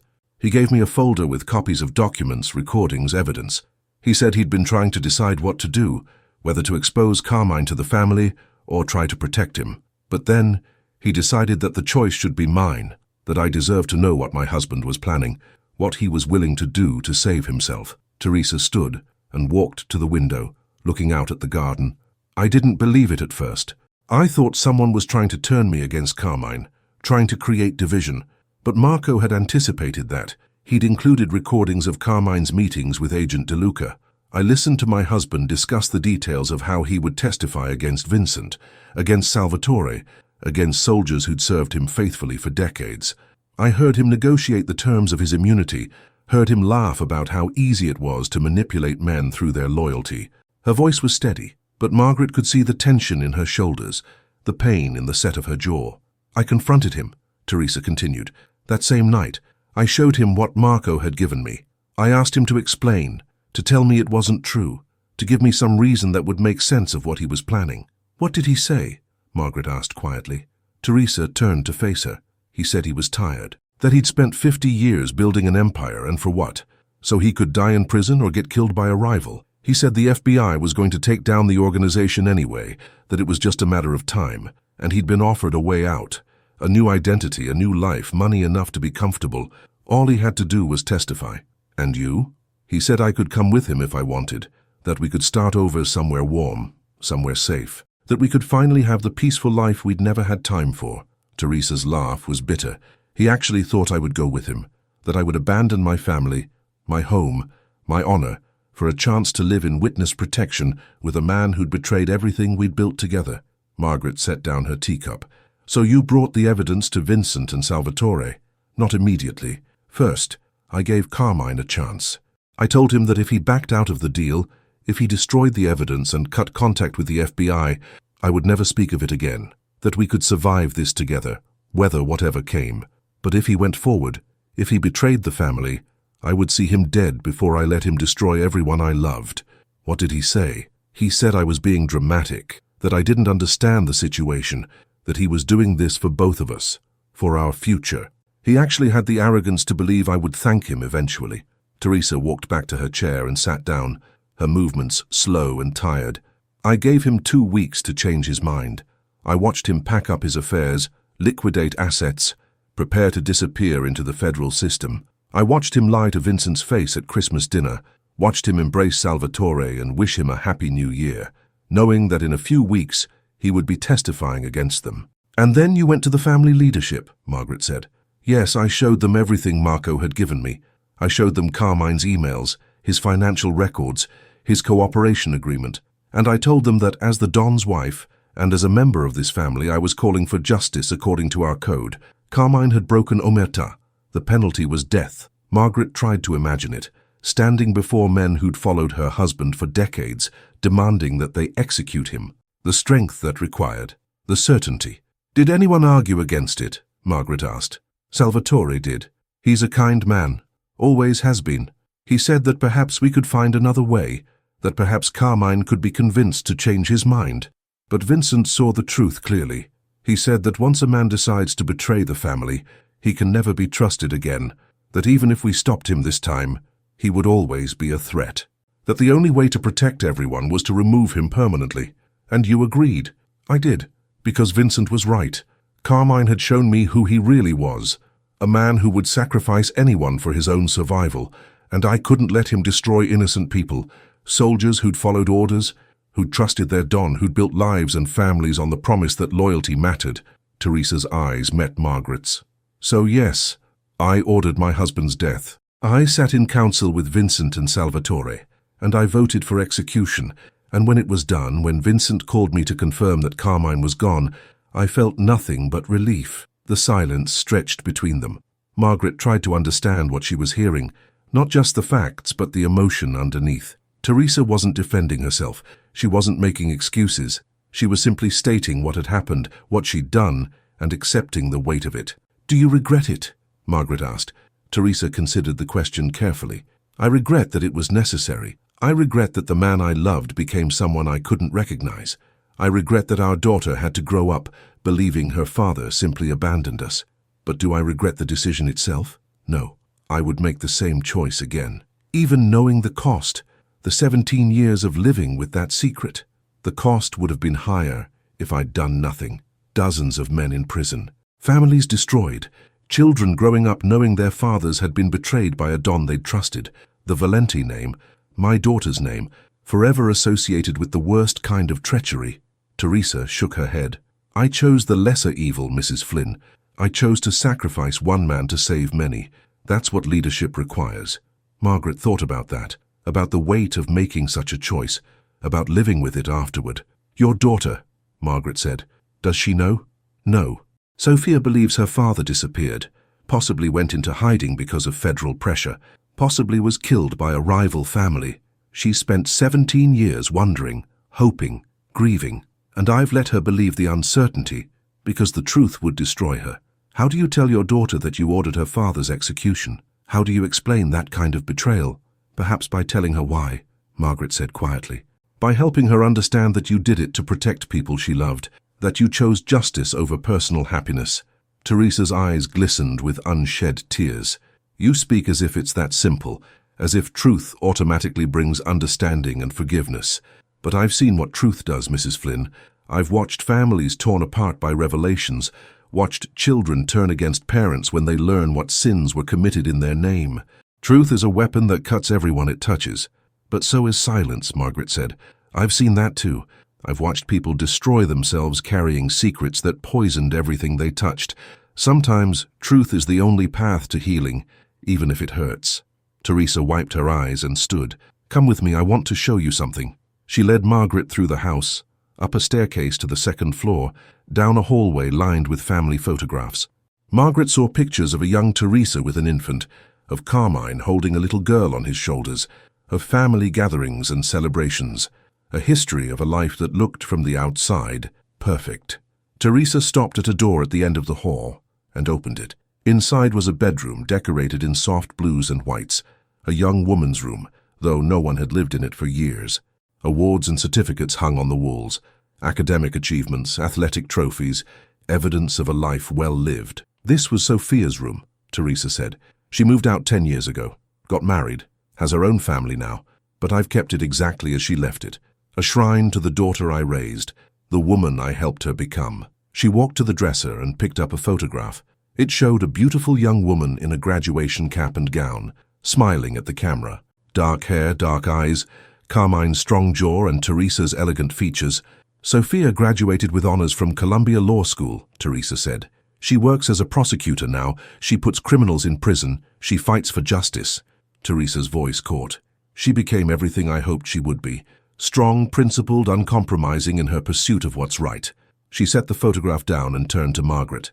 And if she learns what I did, if she discovers that her mother ordered her father's execution, it will destroy everything. She'll lose her faith in justice, in morality, in the very foundations of the values I taught her. She'll realize that her entire worldview was built on a lie, that the mother who taught her about right and wrong is capable of the most fundamental betrayal. Margaret understood now. This was why Teresa had agreed to meet her. Not to defend herself, not to negotiate, but to show Margaret the real cost of exposing the truth, to help her understand that justice wasn't clean or simple, that revealing what happened to Carmine Valente wouldn't just punish the guilty, it would destroy the innocent too. She deserves to know, Margaret said softly, even if it hurts, even if it changes everything. People deserve the truth about the lives they're living. Do they? Teresa's voice was sharp now. Does my daughter deserve to have her entire identity shattered? Does she deserve to learn that her mother is a killer, that her father was a traitor, that everything she believed about her family was a carefully constructed lie? Yes, Margaret said, because without truth she's living in a fantasy, and fantasies always crumble eventually. Better to face reality on your terms than to have it forced on you later. Teresa stared at her for a long moment. Then she laughed, a sound without humor. You're stronger than I thought, Mrs. Flynn. More principled. I actually admire that, even though it terrifies me. I'm not trying to destroy you, Margaret said. I'm trying to understand what the right thing to do is, and I can't make that decision without understanding all the consequences. Then let me make the consequences clear. Teresa's voice went cold, took on an edge that reminded Margaret that this woman had ruled beside one of the most powerful criminals in the city. If you expose those records, you don't just destroy me, you destroy Vincent, who spent his life serving loyally and made one terrible choice to protect the family. You destroy Salvatore, who's 93 years old and dying in a nursing home, whose last months will be spent in a federal prison if you turn that evidence over. You destroy a dozen retired soldiers who've gone straight, who've raised families, who've tried to atone for their pasts. She stepped closer to Margaret. And you destroy my daughter, who will learn that her mother is a monster and her father was a coward, who will have to resign her position as prosecutor, because how can she seek justice when her own mother is guilty of murder? Who will carry that shame for the rest of her life, will never be able to look at her children without, wondering if they'll someday discover the truth about their grandmother. And if I stay silent, Margaret asked, what then? Then life goes on. The guilty have already paid their price in their own ways. The innocent remain protected. The truth stays buried with the people who carried it. And you get to live whatever life you have left without blood on your hands." Teresa's eyes were hard now, all pretense of vulnerability gone. "Make no mistake, Mrs. Flynn. If you choose to expose this, you're choosing to destroy lives, not just mine, but dozens of others. You're choosing to be an executioner, just as surely as Vincent was when he pulled that trigger 17 years ago. Can you live with that weight? Can you carry it for the rest of your life?" Margaret met her gaze steadily. "Can you?" Teresa's mask cracked. Just for a moment, Margaret saw the exhaustion underneath, the pain, the 17 years of carrying a burden that never got lighter. "Every day is a struggle," Teresa whispered. "Every morning I wake up and remember what I did. Every time Sophia calls me, every time I see my grandchildren, I think about the secret I'm keeping from them, the lie I'm living. But I survive because I believe I made the right choice, because I believe that protecting the innocent matters more than punishing the guilty." "But you are guilty," Margaret said gently. "And so am I if I stay silent. We're all guilty of something, Mrs. Valente. The question is whether we face that guilt honestly or hide from it behind justifications and rationalizations." Teresa turned away, her shoulders shaking. For a moment she looked exactly like what she was, an old woman exhausted by the weight of her secrets, tired of lying, tired of pretending, tired of carrying the burden alone. "What do you want from me?" Teresa asked, her voice breaking. "What would make you stay silent?" "Money. I have plenty. Protection. I can arrange that. A guarantee that you and your granddaughter will be safe. I can give you that too. Just tell me what you want and I'll provide it." "I want you to tell your daughter the truth," Margaret said. Teresa spun around, her face shocked. "What?" "Tell Sophia what happened. Tell her why you did it. Give her a chance to understand, to process, to decide for herself how to feel about it. Stop carrying this alone. Stop lying to the person you love most." "I can't." "Yes, you can. And you should. Because she's strong, Mrs. Valente. You raised her to be strong. You taught her about justice and morality and standing up for what's right. Give her a chance to apply those principles to her own family. Give her a chance to decide what to do with the truth." Teresa shook her head violently. "You don't understand what you're asking. You don't have children. You don't know what it's like to carry a secret that could destroy them." "I had a son," Margaret said quietly. "He died in a car accident 27 years ago. He was driving drunk, Mrs. Valente. He killed himself and injured 3 other people, and I spent years lying about it, telling people it was someone else's fault, protecting his memory, until one day I realized that lying about it dishonored everything he tried to be, that pretending he was perfect meant I couldn't grieve for the real, flawed person he'd actually been." Teresa stared at her. "What did you do?" "I told the truth. I told his daughter, my granddaughter Emily, what really happened. I showed her the police report. I let her be angry at him, angry at me for lying. And you know what happened? She forgave him. She forgave both of us. Because she understood that people are complicated, that we make mistakes, that love doesn't require perfection." Margaret stood and walked to Teresa, took her hands. "Your daughter is a prosecutor. She understands justice better than most people. She'll understand why you did what you did, even if she doesn't agree with it. She'll understand the impossible choice you faced, and she'll understand that you've been carrying this weight alone for 17 years. That's the kind of strength that deserves respect, not condemnation." Teresa's tears fell freely now. "And if she can't forgive me? If she turns away? If she can never look at me the same way again? Then, at least you'll have told her the truth. At least you'll have stopped lying to her. And maybe someday she'll come back. But Mrs. Valente, keeping this secret is destroying you. I can see it in your eyes. And it will destroy your relationship with her eventually anyway. Because secrets always come out. Always. Better to control how she learns the truth than to have her discover it by accident." Teresa pulled her hands away and walked to the window, looking out at the garden she'd tended for decades. "I planted those roses the week after Carmine disappeared," she said softly. "White roses, because white is for death and remembrance.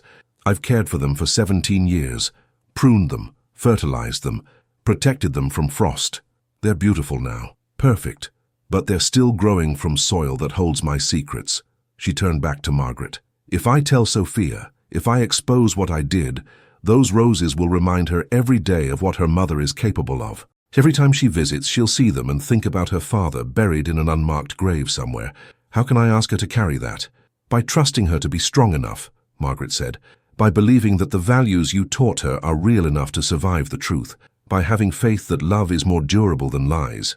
Teresa closed her eyes. You're asking me to take the biggest risk of my life. I'm asking you to do what you've already proven you can do. Make the hard choice.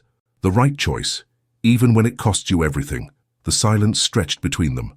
Outside, the afternoon sun was beginning to fade, casting long shadows across the garden.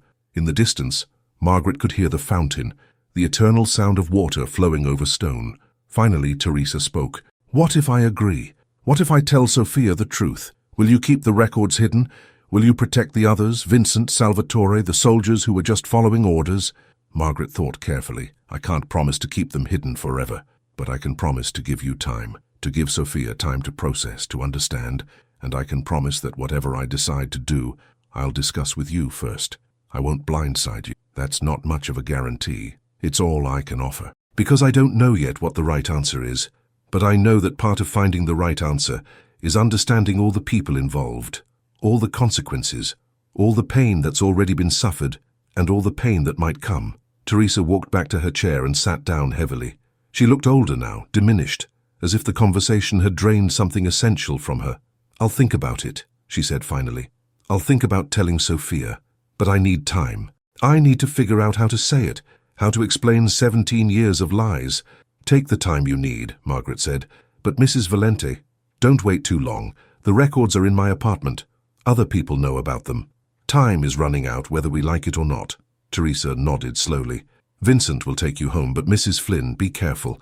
There are people in this city who won't be as patient as I've been.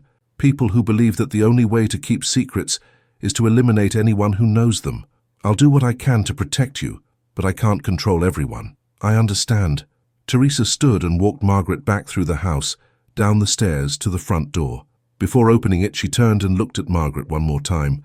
Thank you, she said quietly. For what? For treating me like a human being, for trying to understand instead of just judging, for giving me a choice instead of just destroying my life. Margaret touched her arm gently.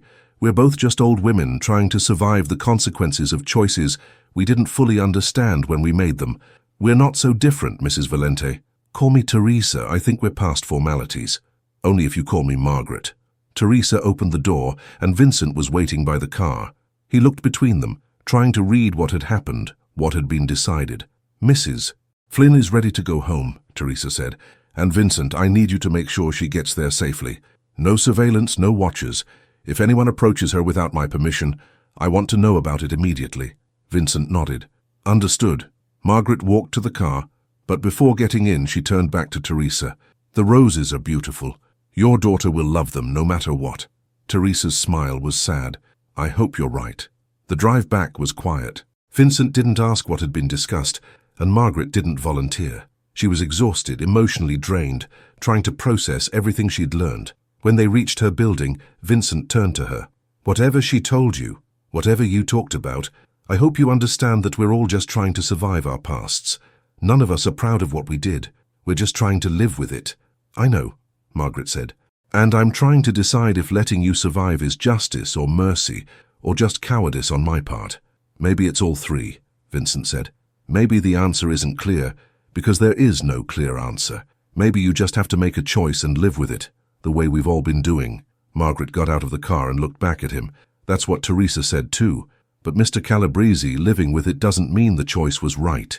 It just means you survived. And survival isn't the same as justice. She walked into her building, leaving Vincent sitting in his car with her words echoing in his mind. Upstairs, Emily was waiting, frantic with worry.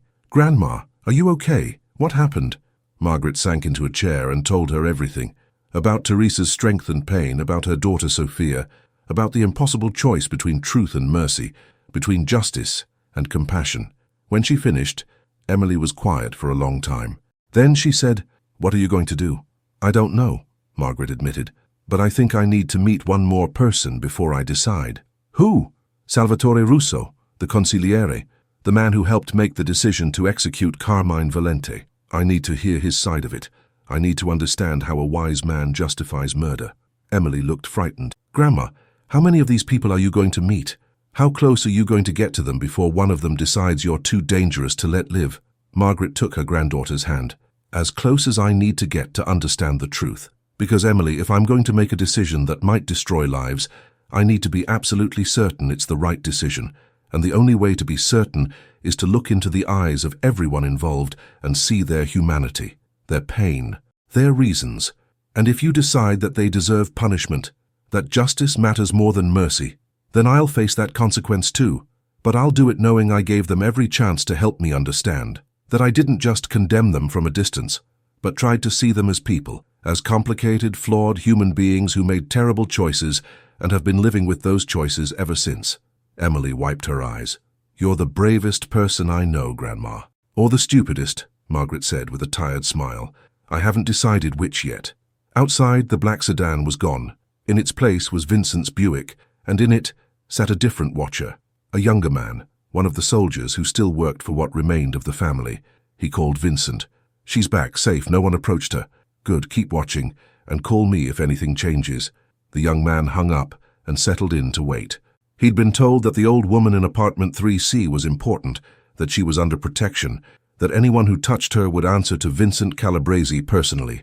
He didn't know why. He didn't ask. In the life, you followed orders and didn't ask questions. But he wondered what could be so important about one old woman, what secret she could possibly hold that would make Vincent Calabrese, a man who hadn't taken an active interest in family business in years, personally guarantee her safety. Inside her apartment, Margaret sat surrounded by black trash bags and thought about white roses growing in blood-soaked soil, about daughters who deserved truth, about justice and mercy and the impossible space between them.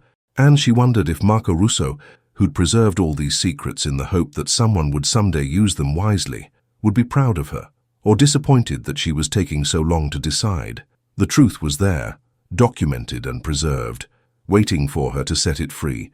But the consequences of that truth, the lives it would destroy, the families it would tear apart, the pain it would cause, those were real too. And Margaret Flynn, who'd spent her life cleaning up other people's messes, was learning that some messes couldn't be cleaned. They could only be carried, like Teresa's roses, like Vincent's guilt, like Salvatore's wisdom turned to regret. Some stains never came out, no matter how hard you scrubbed. You just learned to live with them or they destroyed you. The nursing home sat on the outskirts of the city, a clean, modern facility that tried hard to hide the fact that it was where people came to die. Margaret walked through the automatic doors with Vincent beside her, carrying a small box of cannoli from an Italian bakery in the old neighborhood. Salvatore loves these, Vincent said quietly. Used to eat them every Sunday after Mass. Now he can barely taste them, but I bring them anyway. Memory matters more than flavor when you're 93. They signed in at the desk. The nurse recognized Vincent and smiled sadly. He's having a good day today, more alert than usual, but please don't stay too long. He tires easily. We won't, Vincent promised. They walked down a hallway that smelled of disinfectant and flowers, past rooms where old people sat watching television or staring at walls, waiting for visits that sometimes came and sometimes didn't. Margaret thought about her own future, wondered if she'd end up in a place like this, wondered if Emily would visit, or if the memories of what Margaret was about to do would poison their relationship beyond repair. Salvatore Russo's room was at the end of the hall, corner unit with 2 windows that looked out over a small garden. He sat in a wheelchair by one of those windows, wrapped in a blanket despite the warm autumn sun, his body shrunken and frail, but his eyes still sharp and aware. "Vincent," he said, his voice barely more than a whisper, "you brought a guest." "Yes, Sally, this is Margaret Flynn, the woman I told you about." Salvatore turned his wheelchair slowly to face them.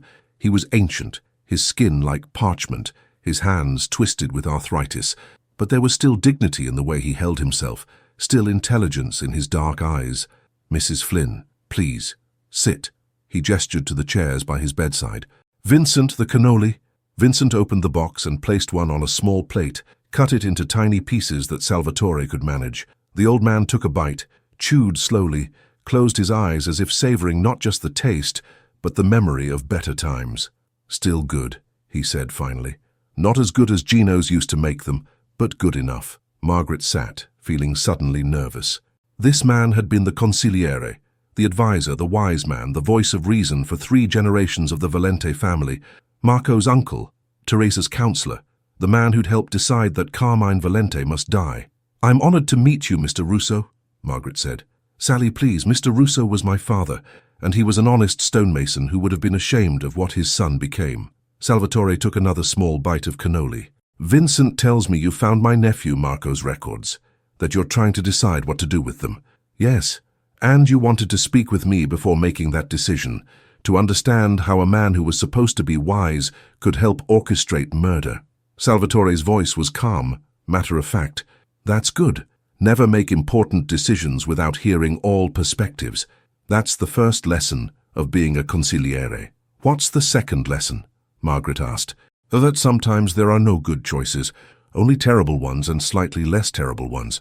And wisdom isn't about finding the right answer. It's about having the courage to choose and then live with the consequences. He set down his fork, his hands shaking slightly. I was the consigliere for the Valente family for 47 years. Before Carmine, I served his father. I saw the family grow from a small neighborhood operation to an empire that controlled half the city. I advised on hundreds of decisions: who to trust, who to eliminate, who to negotiate with, who to go to war against. And I like to think I made those decisions wisely, that I minimized unnecessary violence, that I kept the code even when it was difficult. Did you, Margaret asked, to keep the code? Salvatore smiled sadly. I tried. The code says that family is sacred, that loyalty is absolute, that betrayal is unforgivable. But Mrs. Flynn, the code was written by men who believed the world was simple, that right and wrong were clear, that justice was always possible if you were strong enough. The real world isn't that simple. He looked out the window at the garden. When Vincent and my nephew Marco brought me evidence that Carmine was negotiating with the FBI, I didn't want to believe it. Carmine was like a son to me. I'd watched him grow up, watched him inherit his father's position, watched him build something larger than any of us had imagined, and I'd seen the weight it put on him, the pressure, the paranoia, the slow corruption of his soul. So you weren't surprised, Margaret said. No, I was heartbroken, but I wasn't surprised. Power does that to men. It makes them believe they're invincible, and then it makes them desperate when they realize they're not. Carmine saw the federal government closing in, saw the inevitable end of everything he'd built, and he chose survival over honor. I can't even say I entirely blame him for that choice. Vincent, standing by the door, made a sound of disagreement. Salvatore glanced at him. Vincent thinks I'm being too soft, he always did, but Vincent, for all his strength, never understood nuance. He sees betrayal, he sees justice, he sees the code. He doesn't see the terrified man underneath, the human being who made a mistake that would have put dozens of people in prison, Vincent said. Yes, Salvatore agreed, and that's why I voted for his execution, not because I didn't understand his fear, but because I understood the consequences of letting that fear guide his actions. Carmine's choice wasn't just about him, it was about everyone who'd ever trusted him, followed him, built their lives around the promise that loyalty mattered. He turned back to Margaret. Teresa came to us with the evidence. She asked us, begged us, to stop him before he could testify, and we held a council, just the three of us, Teresa, Vincent, and me. We reviewed the evidence, discussed the options, debated what could be done.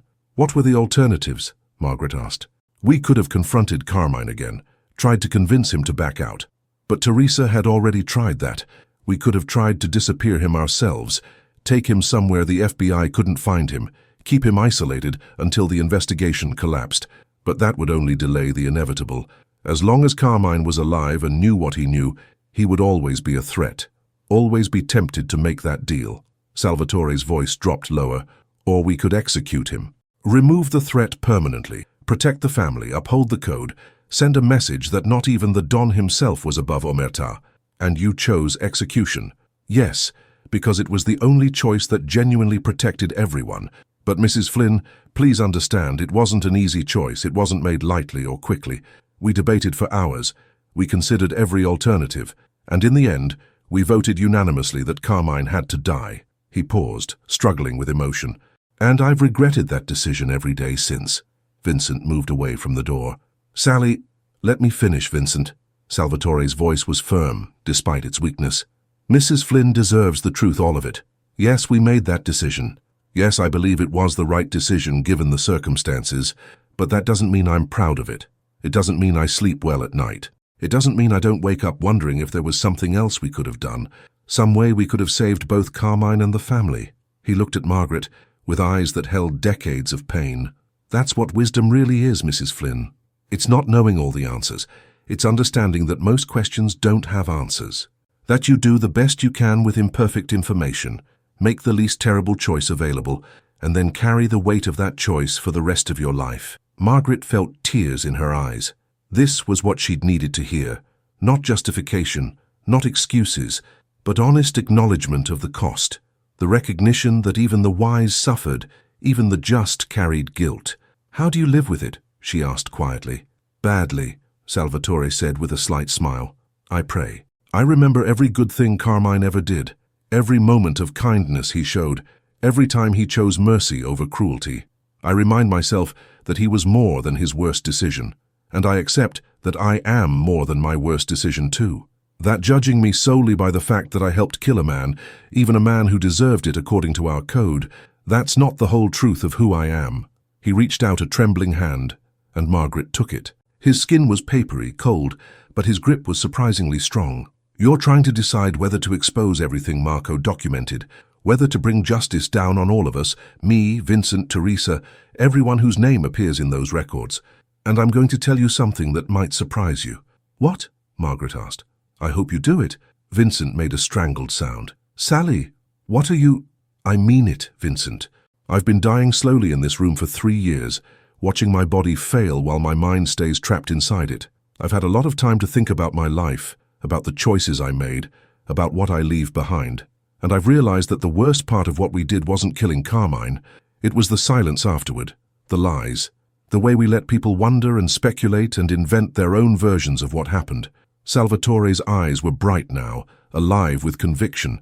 "The truth matters, Mrs. Flynn. Marco knew that. That's why he kept those records, not to blackmail, not to profit, but to preserve the truth so that someday someone could make it known. And maybe you're that someone. Maybe this is why you found those records, so that the truth could finally come out." "But Teresa's daughter," Margaret said, "Sophia, she'll be destroyed by this.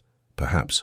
Or perhaps she'll be freed by it. Perhaps spending her life wondering about her father is worse than knowing the truth, however terrible that truth is. Perhaps living with uncertainty is its own kind of torture." He released Margaret's hand and looked at Vincent. "I'm not saying it will be easy. I'm not saying innocent people won't suffer. But Vincent, we've been carrying this lie for 17 years, and it's poisoned everything we've touched. Our families, our relationships, our ability to move forward. Maybe it's time to let it go, to face whatever consequences come and finally be free of the weight." Vincent's face was anguished. "You don't know what you're saying, Sally. The cancer, the medication—" "My mind is perfectly clear, Vincent, clearer than it's been in years. And I'm telling you that I'm ready to face judgment. I'm 93 years old. I'm dying. If I spend my last months in prison, so be it. At least I'll die having told the truth." Margaret looked between the two men, one ready to sacrifice everything for honesty, one desperate to protect the last fragments of a world that had already ended. "What about the others?" Margaret asked. "The soldiers who just followed orders. The people who were children when these crimes happened, but whose parents are named in those records. What about them?" "They'll suffer," Salvatore said bluntly. "Some of them will go to prison. Some will lose their jobs, their reputations, their families. Some will be destroyed, and that will be terrible and unjust in many ways. But Mrs. Flynn, they've been living on borrowed time. The truth was always going to come out eventually. It's just a question of when and how." He shifted in his wheelchair, wincing with pain. "At least this way, with you controlling the release of information, there's a chance to do it thoughtfully, to provide context, to help people understand not just what happened but why, to show that we weren't monsters, just flawed human beings who made terrible choices in impossible situations." Margaret stood and walked to the window, looking out at the garden. It was smaller than Teresa's, less elaborate, but there were flowers there too. Someone cared for this place, tended it, tried to make it beautiful even though everyone here was dying. "I met with Teresa yesterday," Margaret said. "She told me about her daughter, about the prosecutor who fights for justice, who would lose everything if this came out." "I know Sophia," Salvatore said. "She used to visit me when she was young, before she knew what her father had been. She's brilliant, principled, exactly the kind of person we need more of in this world. And yes, this will destroy her career. It will shatter her image of her family. It will force her to question everything she believes about justice and morality." His voice softened. "But it will also free her from the lie, from wondering, from the questions that have haunted her since she was 14 years old. And maybe, just maybe, she'll emerge stronger, more understanding of complexity, more aware that justice isn't always clean or simple. Margaret turned back to face him. You're asking me to destroy lives in the hope that someday, somehow, something good might come from the destruction. No, Salvatore said. I'm telling you that the destruction already happened, 17 years ago when we executed Carmine, when we chose silence over truth, when we built our lives on a foundation of lies. All you're doing is revealing what's already there. The rot, the corruption, the weight we've been carrying. You're not creating destruction. You're exposing it. Vincent slumped against the wall. I can't believe you're saying this, Sally. After everything we went through, everything we protected. What did we protect, Vincent? Look at us. Teresa lives alone in a mansion, tending roses planted in guilt. You drive around the city watching your back, unable to trust anyone, unable to let go of the past. I'm dying in this room surrounded by strangers because my own family can't bear to look at what I've become. We didn't protect anything. We just delayed the reckoning. Salvatore looked at Margaret. I'm not going to tell you what to do. That's your choice and yours alone. But I will tell you that whatever you decide, I'll support. If you choose to expose everything, I'll cooperate fully. I'll testify if needed. I'll explain everything, provide context, help people understand. And if you choose to stay silent, I'll die with my secrets and trust that you made the right decision. Why? Margaret asked. Why are you giving me this power? Because Marco trusted whoever found his records. He believed that the truth would find the right person at the right time, and I trust his judgment. He was the wisest man I ever knew, wiser than me, certainly. If he chose to preserve these secrets for someone like you to discover, then I have to believe there's a reason. Salvatore closed his eyes, exhausted by the conversation. Vincent, take Mrs. Flynn home. And Vincent, whatever she decides, you protect her. You make sure she lives long enough to make that choice without fear. That's an order from your consigliere. The last order I'll probably ever give. Vincent nodded slowly, tears in his eyes. Yes, Sally. Margaret approached the wheelchair and knelt beside it. Thank you for your honesty, for your wisdom, for helping me understand. Salvatore opened his eyes and looked at her. You remind me of my nephew. Same kind of moral clarity. Same willingness to face difficult truths. Marco would have liked you, Mrs. Flynn. I wish I could have met him. In a way you have. His spirit lives in those records. His commitment to truth. His refusal to let important things be forgotten. Honor that spirit, whatever you decide to do. Margaret stood and walked to the door with Vincent. Before leaving, she turned back. Mr. Russo, Sally, what do you think happens after we die? Do you think we face judgment for what we've done? Salvatore smiled. I hope so. I've been Catholic my whole life, Mrs. Flynn. I believe in heaven and hell, in sin and redemption, in judgment and mercy. And I believe that when I die, which will be soon, I'll stand before God and explain myself, and he'll either understand or he won't. But at least I'll finally know whether I made the right choices. And if he doesn't understand? If you're condemned? Then I'll accept it, because at least it will be honest judgment from someone who sees everything, not just the parts we choose to reveal. At least it will be the truth. Vincent and Margaret left, walking back through the hallway of dying people, out into the autumn afternoon. They got in the car, and Vincent drove in silence for several blocks before speaking. He's not himself. The cancer's in his brain now. He doesn't mean what he said about wanting you to expose everything. I think he means exactly what he said, Margaret replied. I think he's the only one of you who's truly made peace with what you did, who's ready to face the consequences. Vincent's hands tightened on the wheel. Easy for him to say when he's got weeks to live. The rest of us have to keep going. We have families, responsibilities, lives that will be destroyed If I tell the truth, Margaret finished. Say it, Vincent. If I tell the truth, your lives will be destroyed. The question is whether your comfort matters more than justice. Justice. Vincent's laugh was bitter. You talk about justice like it's some kind of absolute. But who decides what's just? You, the FBI? A jury that doesn't know anything about the code, about loyalty, about the impossible situations we faced. Maybe that's exactly who should decide, Margaret said. People outside your world. People who aren't compromised by your code, who can look at what you did objectively and judge it on its merits. Vincent pulled over to the curb and turned to face her. You really are going to do it, aren't you? You're going to expose everything, destroy everyone. I don't know yet, Margaret said honestly, but I'm closer to a decision than I was. And Vincent, I need you to understand something. Whatever I decide, I'm not doing it to destroy you. I'm not doing it out of spite or vengeance or even righteousness. I'm doing it because I stumbled into a truth that matters, and I have a responsibility to that truth. What about responsibility to the living, to the people who'll be hurt? That matters too, which is why I'm taking so long to decide. Why I needed to meet Teresa, to talk to Salvatore, to understand all of you as human beings instead of just criminals. But Vincent, the fact that you're human doesn't mean you shouldn't face consequences for what you've done. Vincent stared at her for a long moment. Then he said quietly, "If you do this, if you expose everything, some people won't accept it. They'll come after you. I can try to protect you, but there are people I can't control. People who believe the only way to keep secrets is to eliminate anyone who knows them. Is that a threat? It's a warning.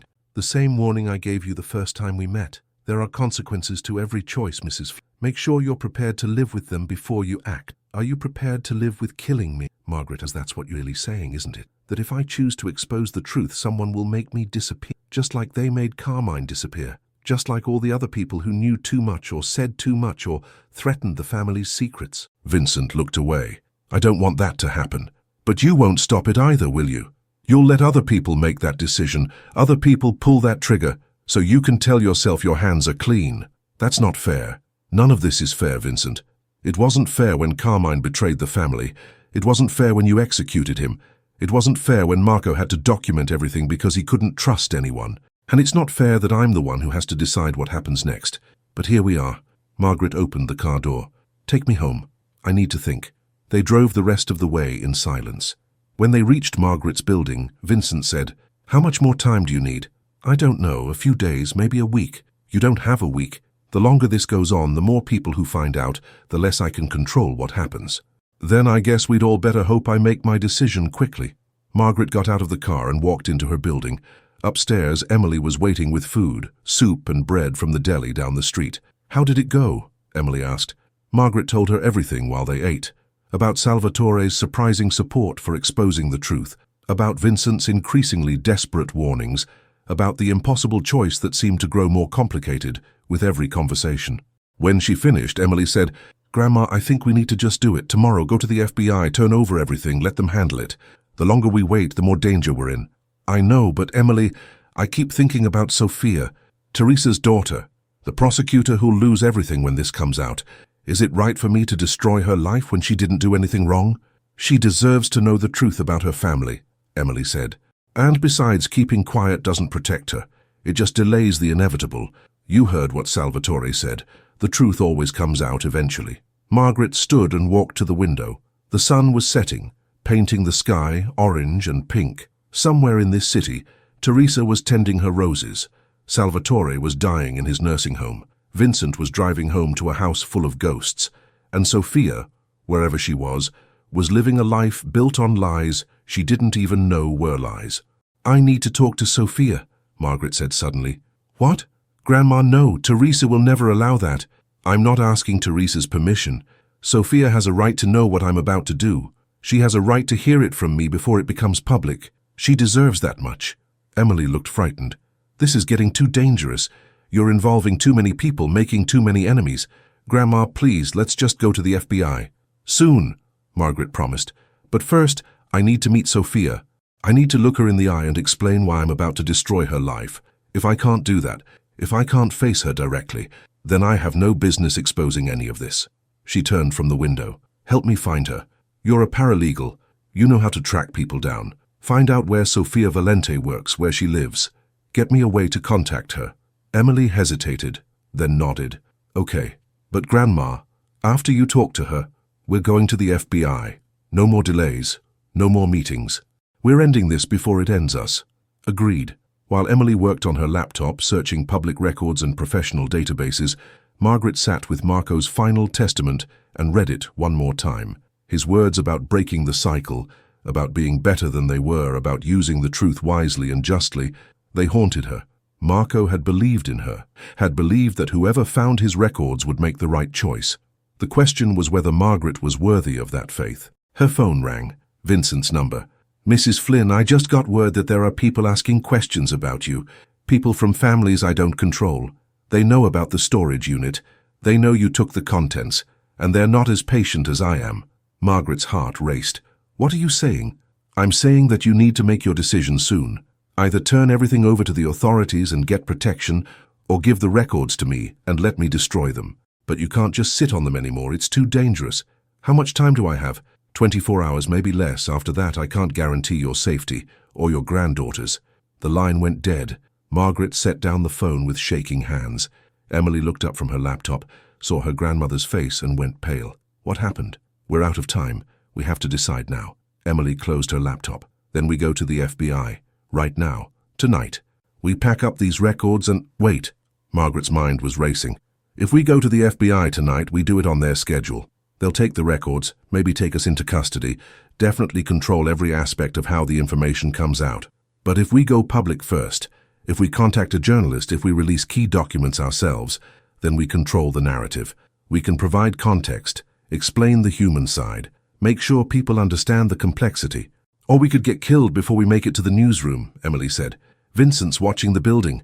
He won't let anyone hurt us. Not yet. Not while there's still a chance I'll give him what he wants. You're putting a lot of faith in a man who's killed before. I'm putting faith in a man who's tired of killing, Margaret corrected. Vincent doesn't want more blood on his hands, neither does Teresa, neither does Salvatore. They're all exhausted by the weight of what they've carried. And I hope, that they're ready for this to end, whatever that means. Emily stood and paced. Okay. So what's the plan? We find Sophia, we talk to her, and then we go public? Yes, but we do it right. We gather the most important documents. We make copies. We prepare a statement explaining what we found and why it matters. And we contact a journalist, someone reputable, someone who'll treat this seriously. Do you know any journalists? No, but you do. You work at a law firm. There must be reporters who cover legal issues, who've built reputations on investigative journalism. Emily thought for a moment, then nodded. There's a woman at the Tribune. She wrote that series about police corruption last year, won awards for it. If anyone would take this seriously, it's her. Then that's who we contact, but first, Sophia. Emily pulled up her laptop. Found her. Sophia Valente Romano. She's married, hyphenated her name. Works as an assistant district attorney, specializing in organized crime. Emily looked up. Jesus, Grandma, she prosecutes mobsters, and we're about to tell her that her mother ordered her father's execution. I know, which is why it has to be me who tells her, face to face before she hears it from anyone else. Emily found Sophia's office address and phone number. She's at the DA's office downtown. But Grandma, you can't just walk in there. She'll have security, staff, people around her all the time. Then I'll call her. Ask her to meet me somewhere private. Tell her I have information about her father's disappearance. She'll think you're a crank. Maybe. But if she's spent 17 years wondering what happened to him, she won't be able to resist finding out if I actually know something. Margaret picked up her phone and dialed the DA's office. After being transferred twice, she heard a woman's voice, professional, confident, with just a hint of Teresa's elegant pronunciation. Sophia Valente Romano. Ms. Valente Romano, my name is Margaret Flynn. You don't know me, but I have information about your father, Carmine Valente, about what happened to him in 2008. There was a long silence. Then, who is this? How did you get this number? I'm a widow, a grandmother. And 3 days ago I bought a storage unit at auction that contained records, documents, photographs, evidence that explain exactly what happened to your father and why. This is, I don't know what kind of scam you're running, but your mother is Teresa Valente. She lives in the house where you grew up, the one with the garden where she planted white roses the week after your father disappeared. You became a prosecutor because you wanted to understand justice, wanted to make sense of a world where your father could just vanish without explanation. Another silence, longer this time. How do you know about the roses? Because I met your mother yesterday. Because I've spent the last 3 days trying to decide what to do with the information I found. And before I make that decision, you deserve to know the truth. All of it. If you're trying to extort my mother, I'm not. I'm trying to do the right thing, which is harder than I ever imagined. Ms. Valente Romano, I'm asking you to meet me. Somewhere public, somewhere safe. Let me show you what I found. Let me explain what happened. And then you can decide what to do with that information. Why should I trust you? Because unlike everyone else in your life, I'm not lying to you. I'm not protecting you from the truth. I'm offering you a chance to finally understand what happened to your father, even if that understanding destroys everything you believe about your family. Sophia's voice was shaking now. Where? There's a coffee shop on 3rd Street, near the courthouse. Tomorrow morning, 8 o'clock, I'll bring copies of the most important documents. You can review them, ask questions, decide for yourself if I'm telling the truth. I'll have security with me. I'm a 72-year-old grandmother, Ms. Valente Romano. I'm not a threat to your physical safety, just to your peace of mind. 8 o'clock, I'll be there. The line went dead. Margaret set down the phone and looked at Emily. We're meeting her tomorrow morning, which gives us tonight to prepare. They worked through the night, sorting documents, making copies, organizing everything into a coherent narrative. The evidence of Carmine's betrayal, Teresa's order for his execution, Marco's final testament, the financial record showing 50 years of corruption, the photographs of politicians and judges accepting payoffs, the notes about murders, disappearances, all the dark business of the Valente family. By dawn, they had 3 complete sets of documents, one for Sophia, one for the journalist, one for the FBI, if it came to that. Margaret showered, dressed in her best clothes again, prepared herself to face a woman whose life she was about to destroy. Emily wanted to come, but Margaret refused. If something goes wrong, I need you alive and safe. You're the backup plan, Emily. If I don't come back, you take these documents to the Tribune. You tell them everything. You make sure the truth comes out. Nothing's going to go wrong, Emily said, but her voice was uncertain. Probably not. But if it does, promise me you'll finish this. Promise me the truth will come out no matter what. Emily hugged her grandmother. I promise. But you're coming back. We're going to end this together. Margaret walked out into the morning carrying a bag full of documents that would destroy a family. Vincent's Buick was still parked across the street. He watched her leave but didn't follow. He knew where she was going, he knew what she was about to do, and he was letting her do it. That told Margaret something important. Vincent was done fighting. He was ready for the truth, whatever consequences came with it. The coffee shop was nearly empty at 8 in the morning. Margaret took a table in the back corner and waited. At exactly 8 o'clock, Sophia Valente Romano walked in. She was beautiful, just like in the photograph Teresa had shown her. Dark hair, dark eyes, but there was strength in her face that spoke of her own achievements, her own identity separate from her famous father. She wore a conservative suit, carried herself with confidence, but her hands shook slightly as she approached Margaret's table. Mrs. Flynn? Sophia, thank you for coming. Sophia sat, her body tense, her eyes scanning Margaret's face for signs of deception or threat. Show me what you have. Margaret pulled out the folder. Before I do, I need you to understand something.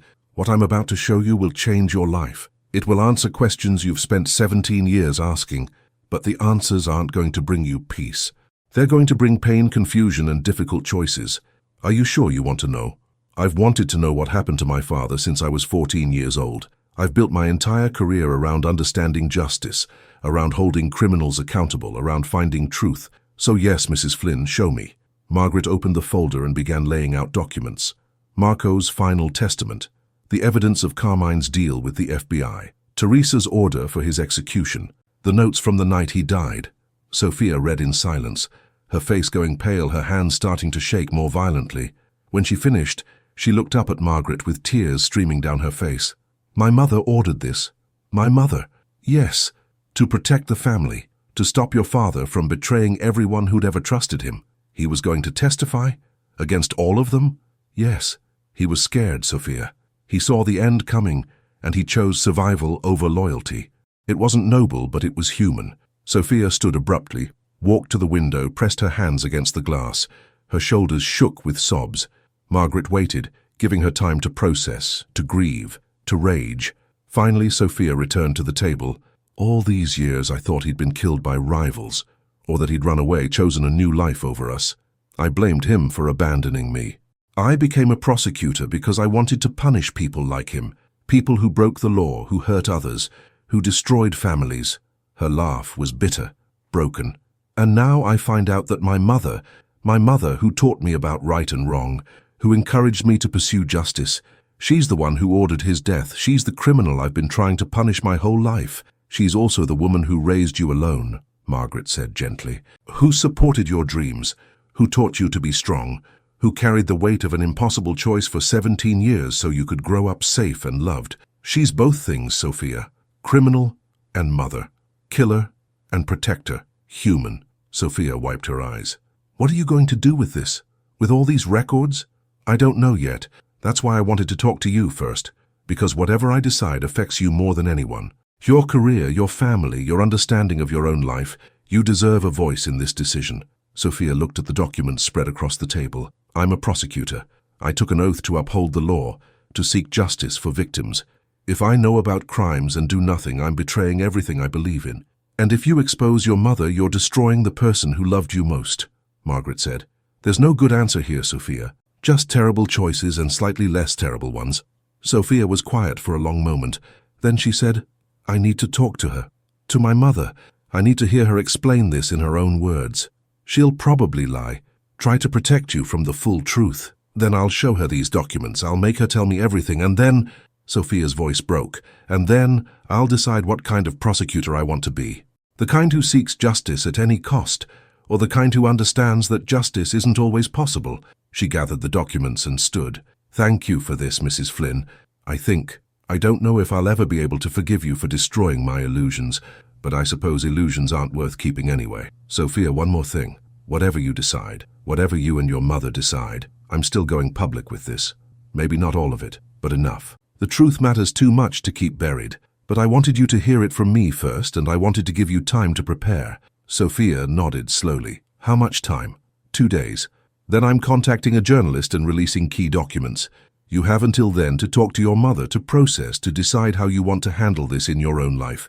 2 days to come to terms with the fact that my mother is a murderer and my father was a traitor. Sophia's laugh was hollow. That should be just enough time. She walked toward the door, then turned back. Mrs. Flynn, do you think what my mother did was right? Do you think she should go to prison? Margaret thought carefully. I think your mother made an impossible choice in an impossible situation. I think she's carried the weight of that choice with more grace than most people could manage, and I think that true justice would take all of that into account, not just the fact that she ordered a death. That's not an answer. No, it's not. Because I don't have answers, Sophia. I just have questions and the courage to ask them. That's all any of us can do. Sophia left, and Margaret sat alone in the coffee shop for a long time.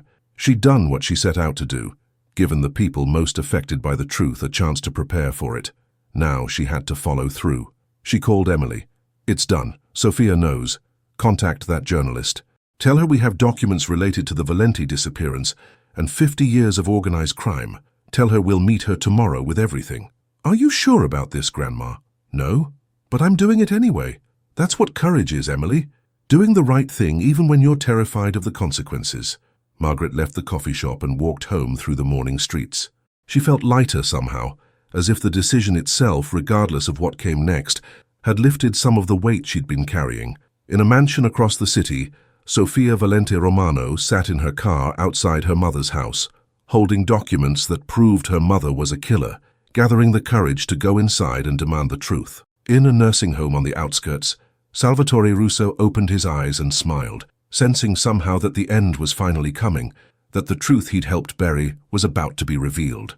And in an old Buick parked outside Margaret's building, Vincent Calabresi made one final phone call. It's Vincent, she's going public, there's no stopping it now. The voice on the other end was Teresa's. Then we face it with dignity. No more running, no more lies. We tell our stories and accept whatever comes. Are you sure, Teresa? We could still... No, Vincent, Marco was right. The truth always comes out. We just delayed it for 17 years. But the delay is over. Call the others. Tell them to prepare. And Vincent, thank you for trying to protect us, for being loyal even when loyalty was impossible. Teresa, it's okay, Vincent, I'm ready. After 17 years, I'm finally ready. She hung up, and Vincent sat in his car watching Margaret's window. He'd failed to protect the family's secrets. He'd failed to stop the truth from coming out. But somehow, sitting there in the morning light, he felt something he hadn't felt in 17 years. Relief. The weight was lifting. The lies were ending. And whatever came next, prison, judgment, condemnation, it would at least be honest. In her apartment, Margaret opened her laptop and began typing, a statement for the journalist, an explanation of how she'd found the records, what they contained, why she'd decided to make them public. She wrote about Marco Russo's courage in preserving the truth, about Teresa's impossible choice, about Vincent's loyalty and Salvatore's wisdom, about the human beings behind the crimes, the complexity behind the judgment. And she wrote about justice, not as a simple answer, but as a question that had to be asked honestly, answered thoughtfully, and accepted humbly. Because in the end, Margaret had learned that the truth wasn't a weapon to be wielded or a treasure to be hoarded. It was a responsibility to be carried, a weight to be shared, a gift to be offered with open hands and open hearts. Marco Russo had known that. He'd preserved the truth not for revenge or profit, but for justice. And now Margaret Flynn, desperate grandmother who'd stumbled into his secrets by accident, was going to honor that gift by making sure the truth survived, whatever the cost, whatever the consequences, whatever came next. 2 days later, the story broke. A Tribune journalist published a comprehensive investigation into the Valente family based on documents provided by an anonymous source. The article detailed 50 years of crime, corruption, and violence. It explained what had happened to Carmine Valente and why. It named names, showed evidence, and asked difficult questions about justice, loyalty, and the price of silence. The reaction was immediate and explosive. The FBI opened investigations. Politicians resigned, judges retired, families were torn apart. And through it all, Margaret Flynn remained anonymous, protected by journalistic ethics and careful planning. Sofia Valente Romano took a leave of absence from the DA's office. She'd spent 2 days with her mother, hearing the full truth, crying together in the garden by the white roses. She didn't forgive Teresa, not completely, not yet, but she understood. And understanding, she'd learned, was sometimes more important than forgiveness. Teresa was arrested, along with Vincent and several others. The charges were murder, conspiracy, and obstruction of justice. At her arraignment, Teresa pleaded guilty, refused a lawyer, and asked only that she be allowed to serve her sentence with dignity. Salvatore Russo died 3 days after the story broke, peacefully in his sleep. His last words were to the nurse, "Tell Marco, I kept the faith." Tell him the truth survived. And Margaret Flynn, who'd started this journey desperately hoping to find something valuable in a storage unit, discovered that the most valuable thing she'd found wasn't money or treasure. It was the courage to face truth honestly, to carry weight humbly, and to make impossible choices with eyes wide open. She never spent the $10,000 Vincent had given her. She donated it to a scholarship fund for children of incarcerated parents, in memory of Marco Russo, who'd believed that justice and mercy could somehow coexist. Because in the end, Margaret had learned what Marco knew, that the truth doesn't make us free from consequences. It just makes us free from lies, and sometimes that's the only freedom that matters.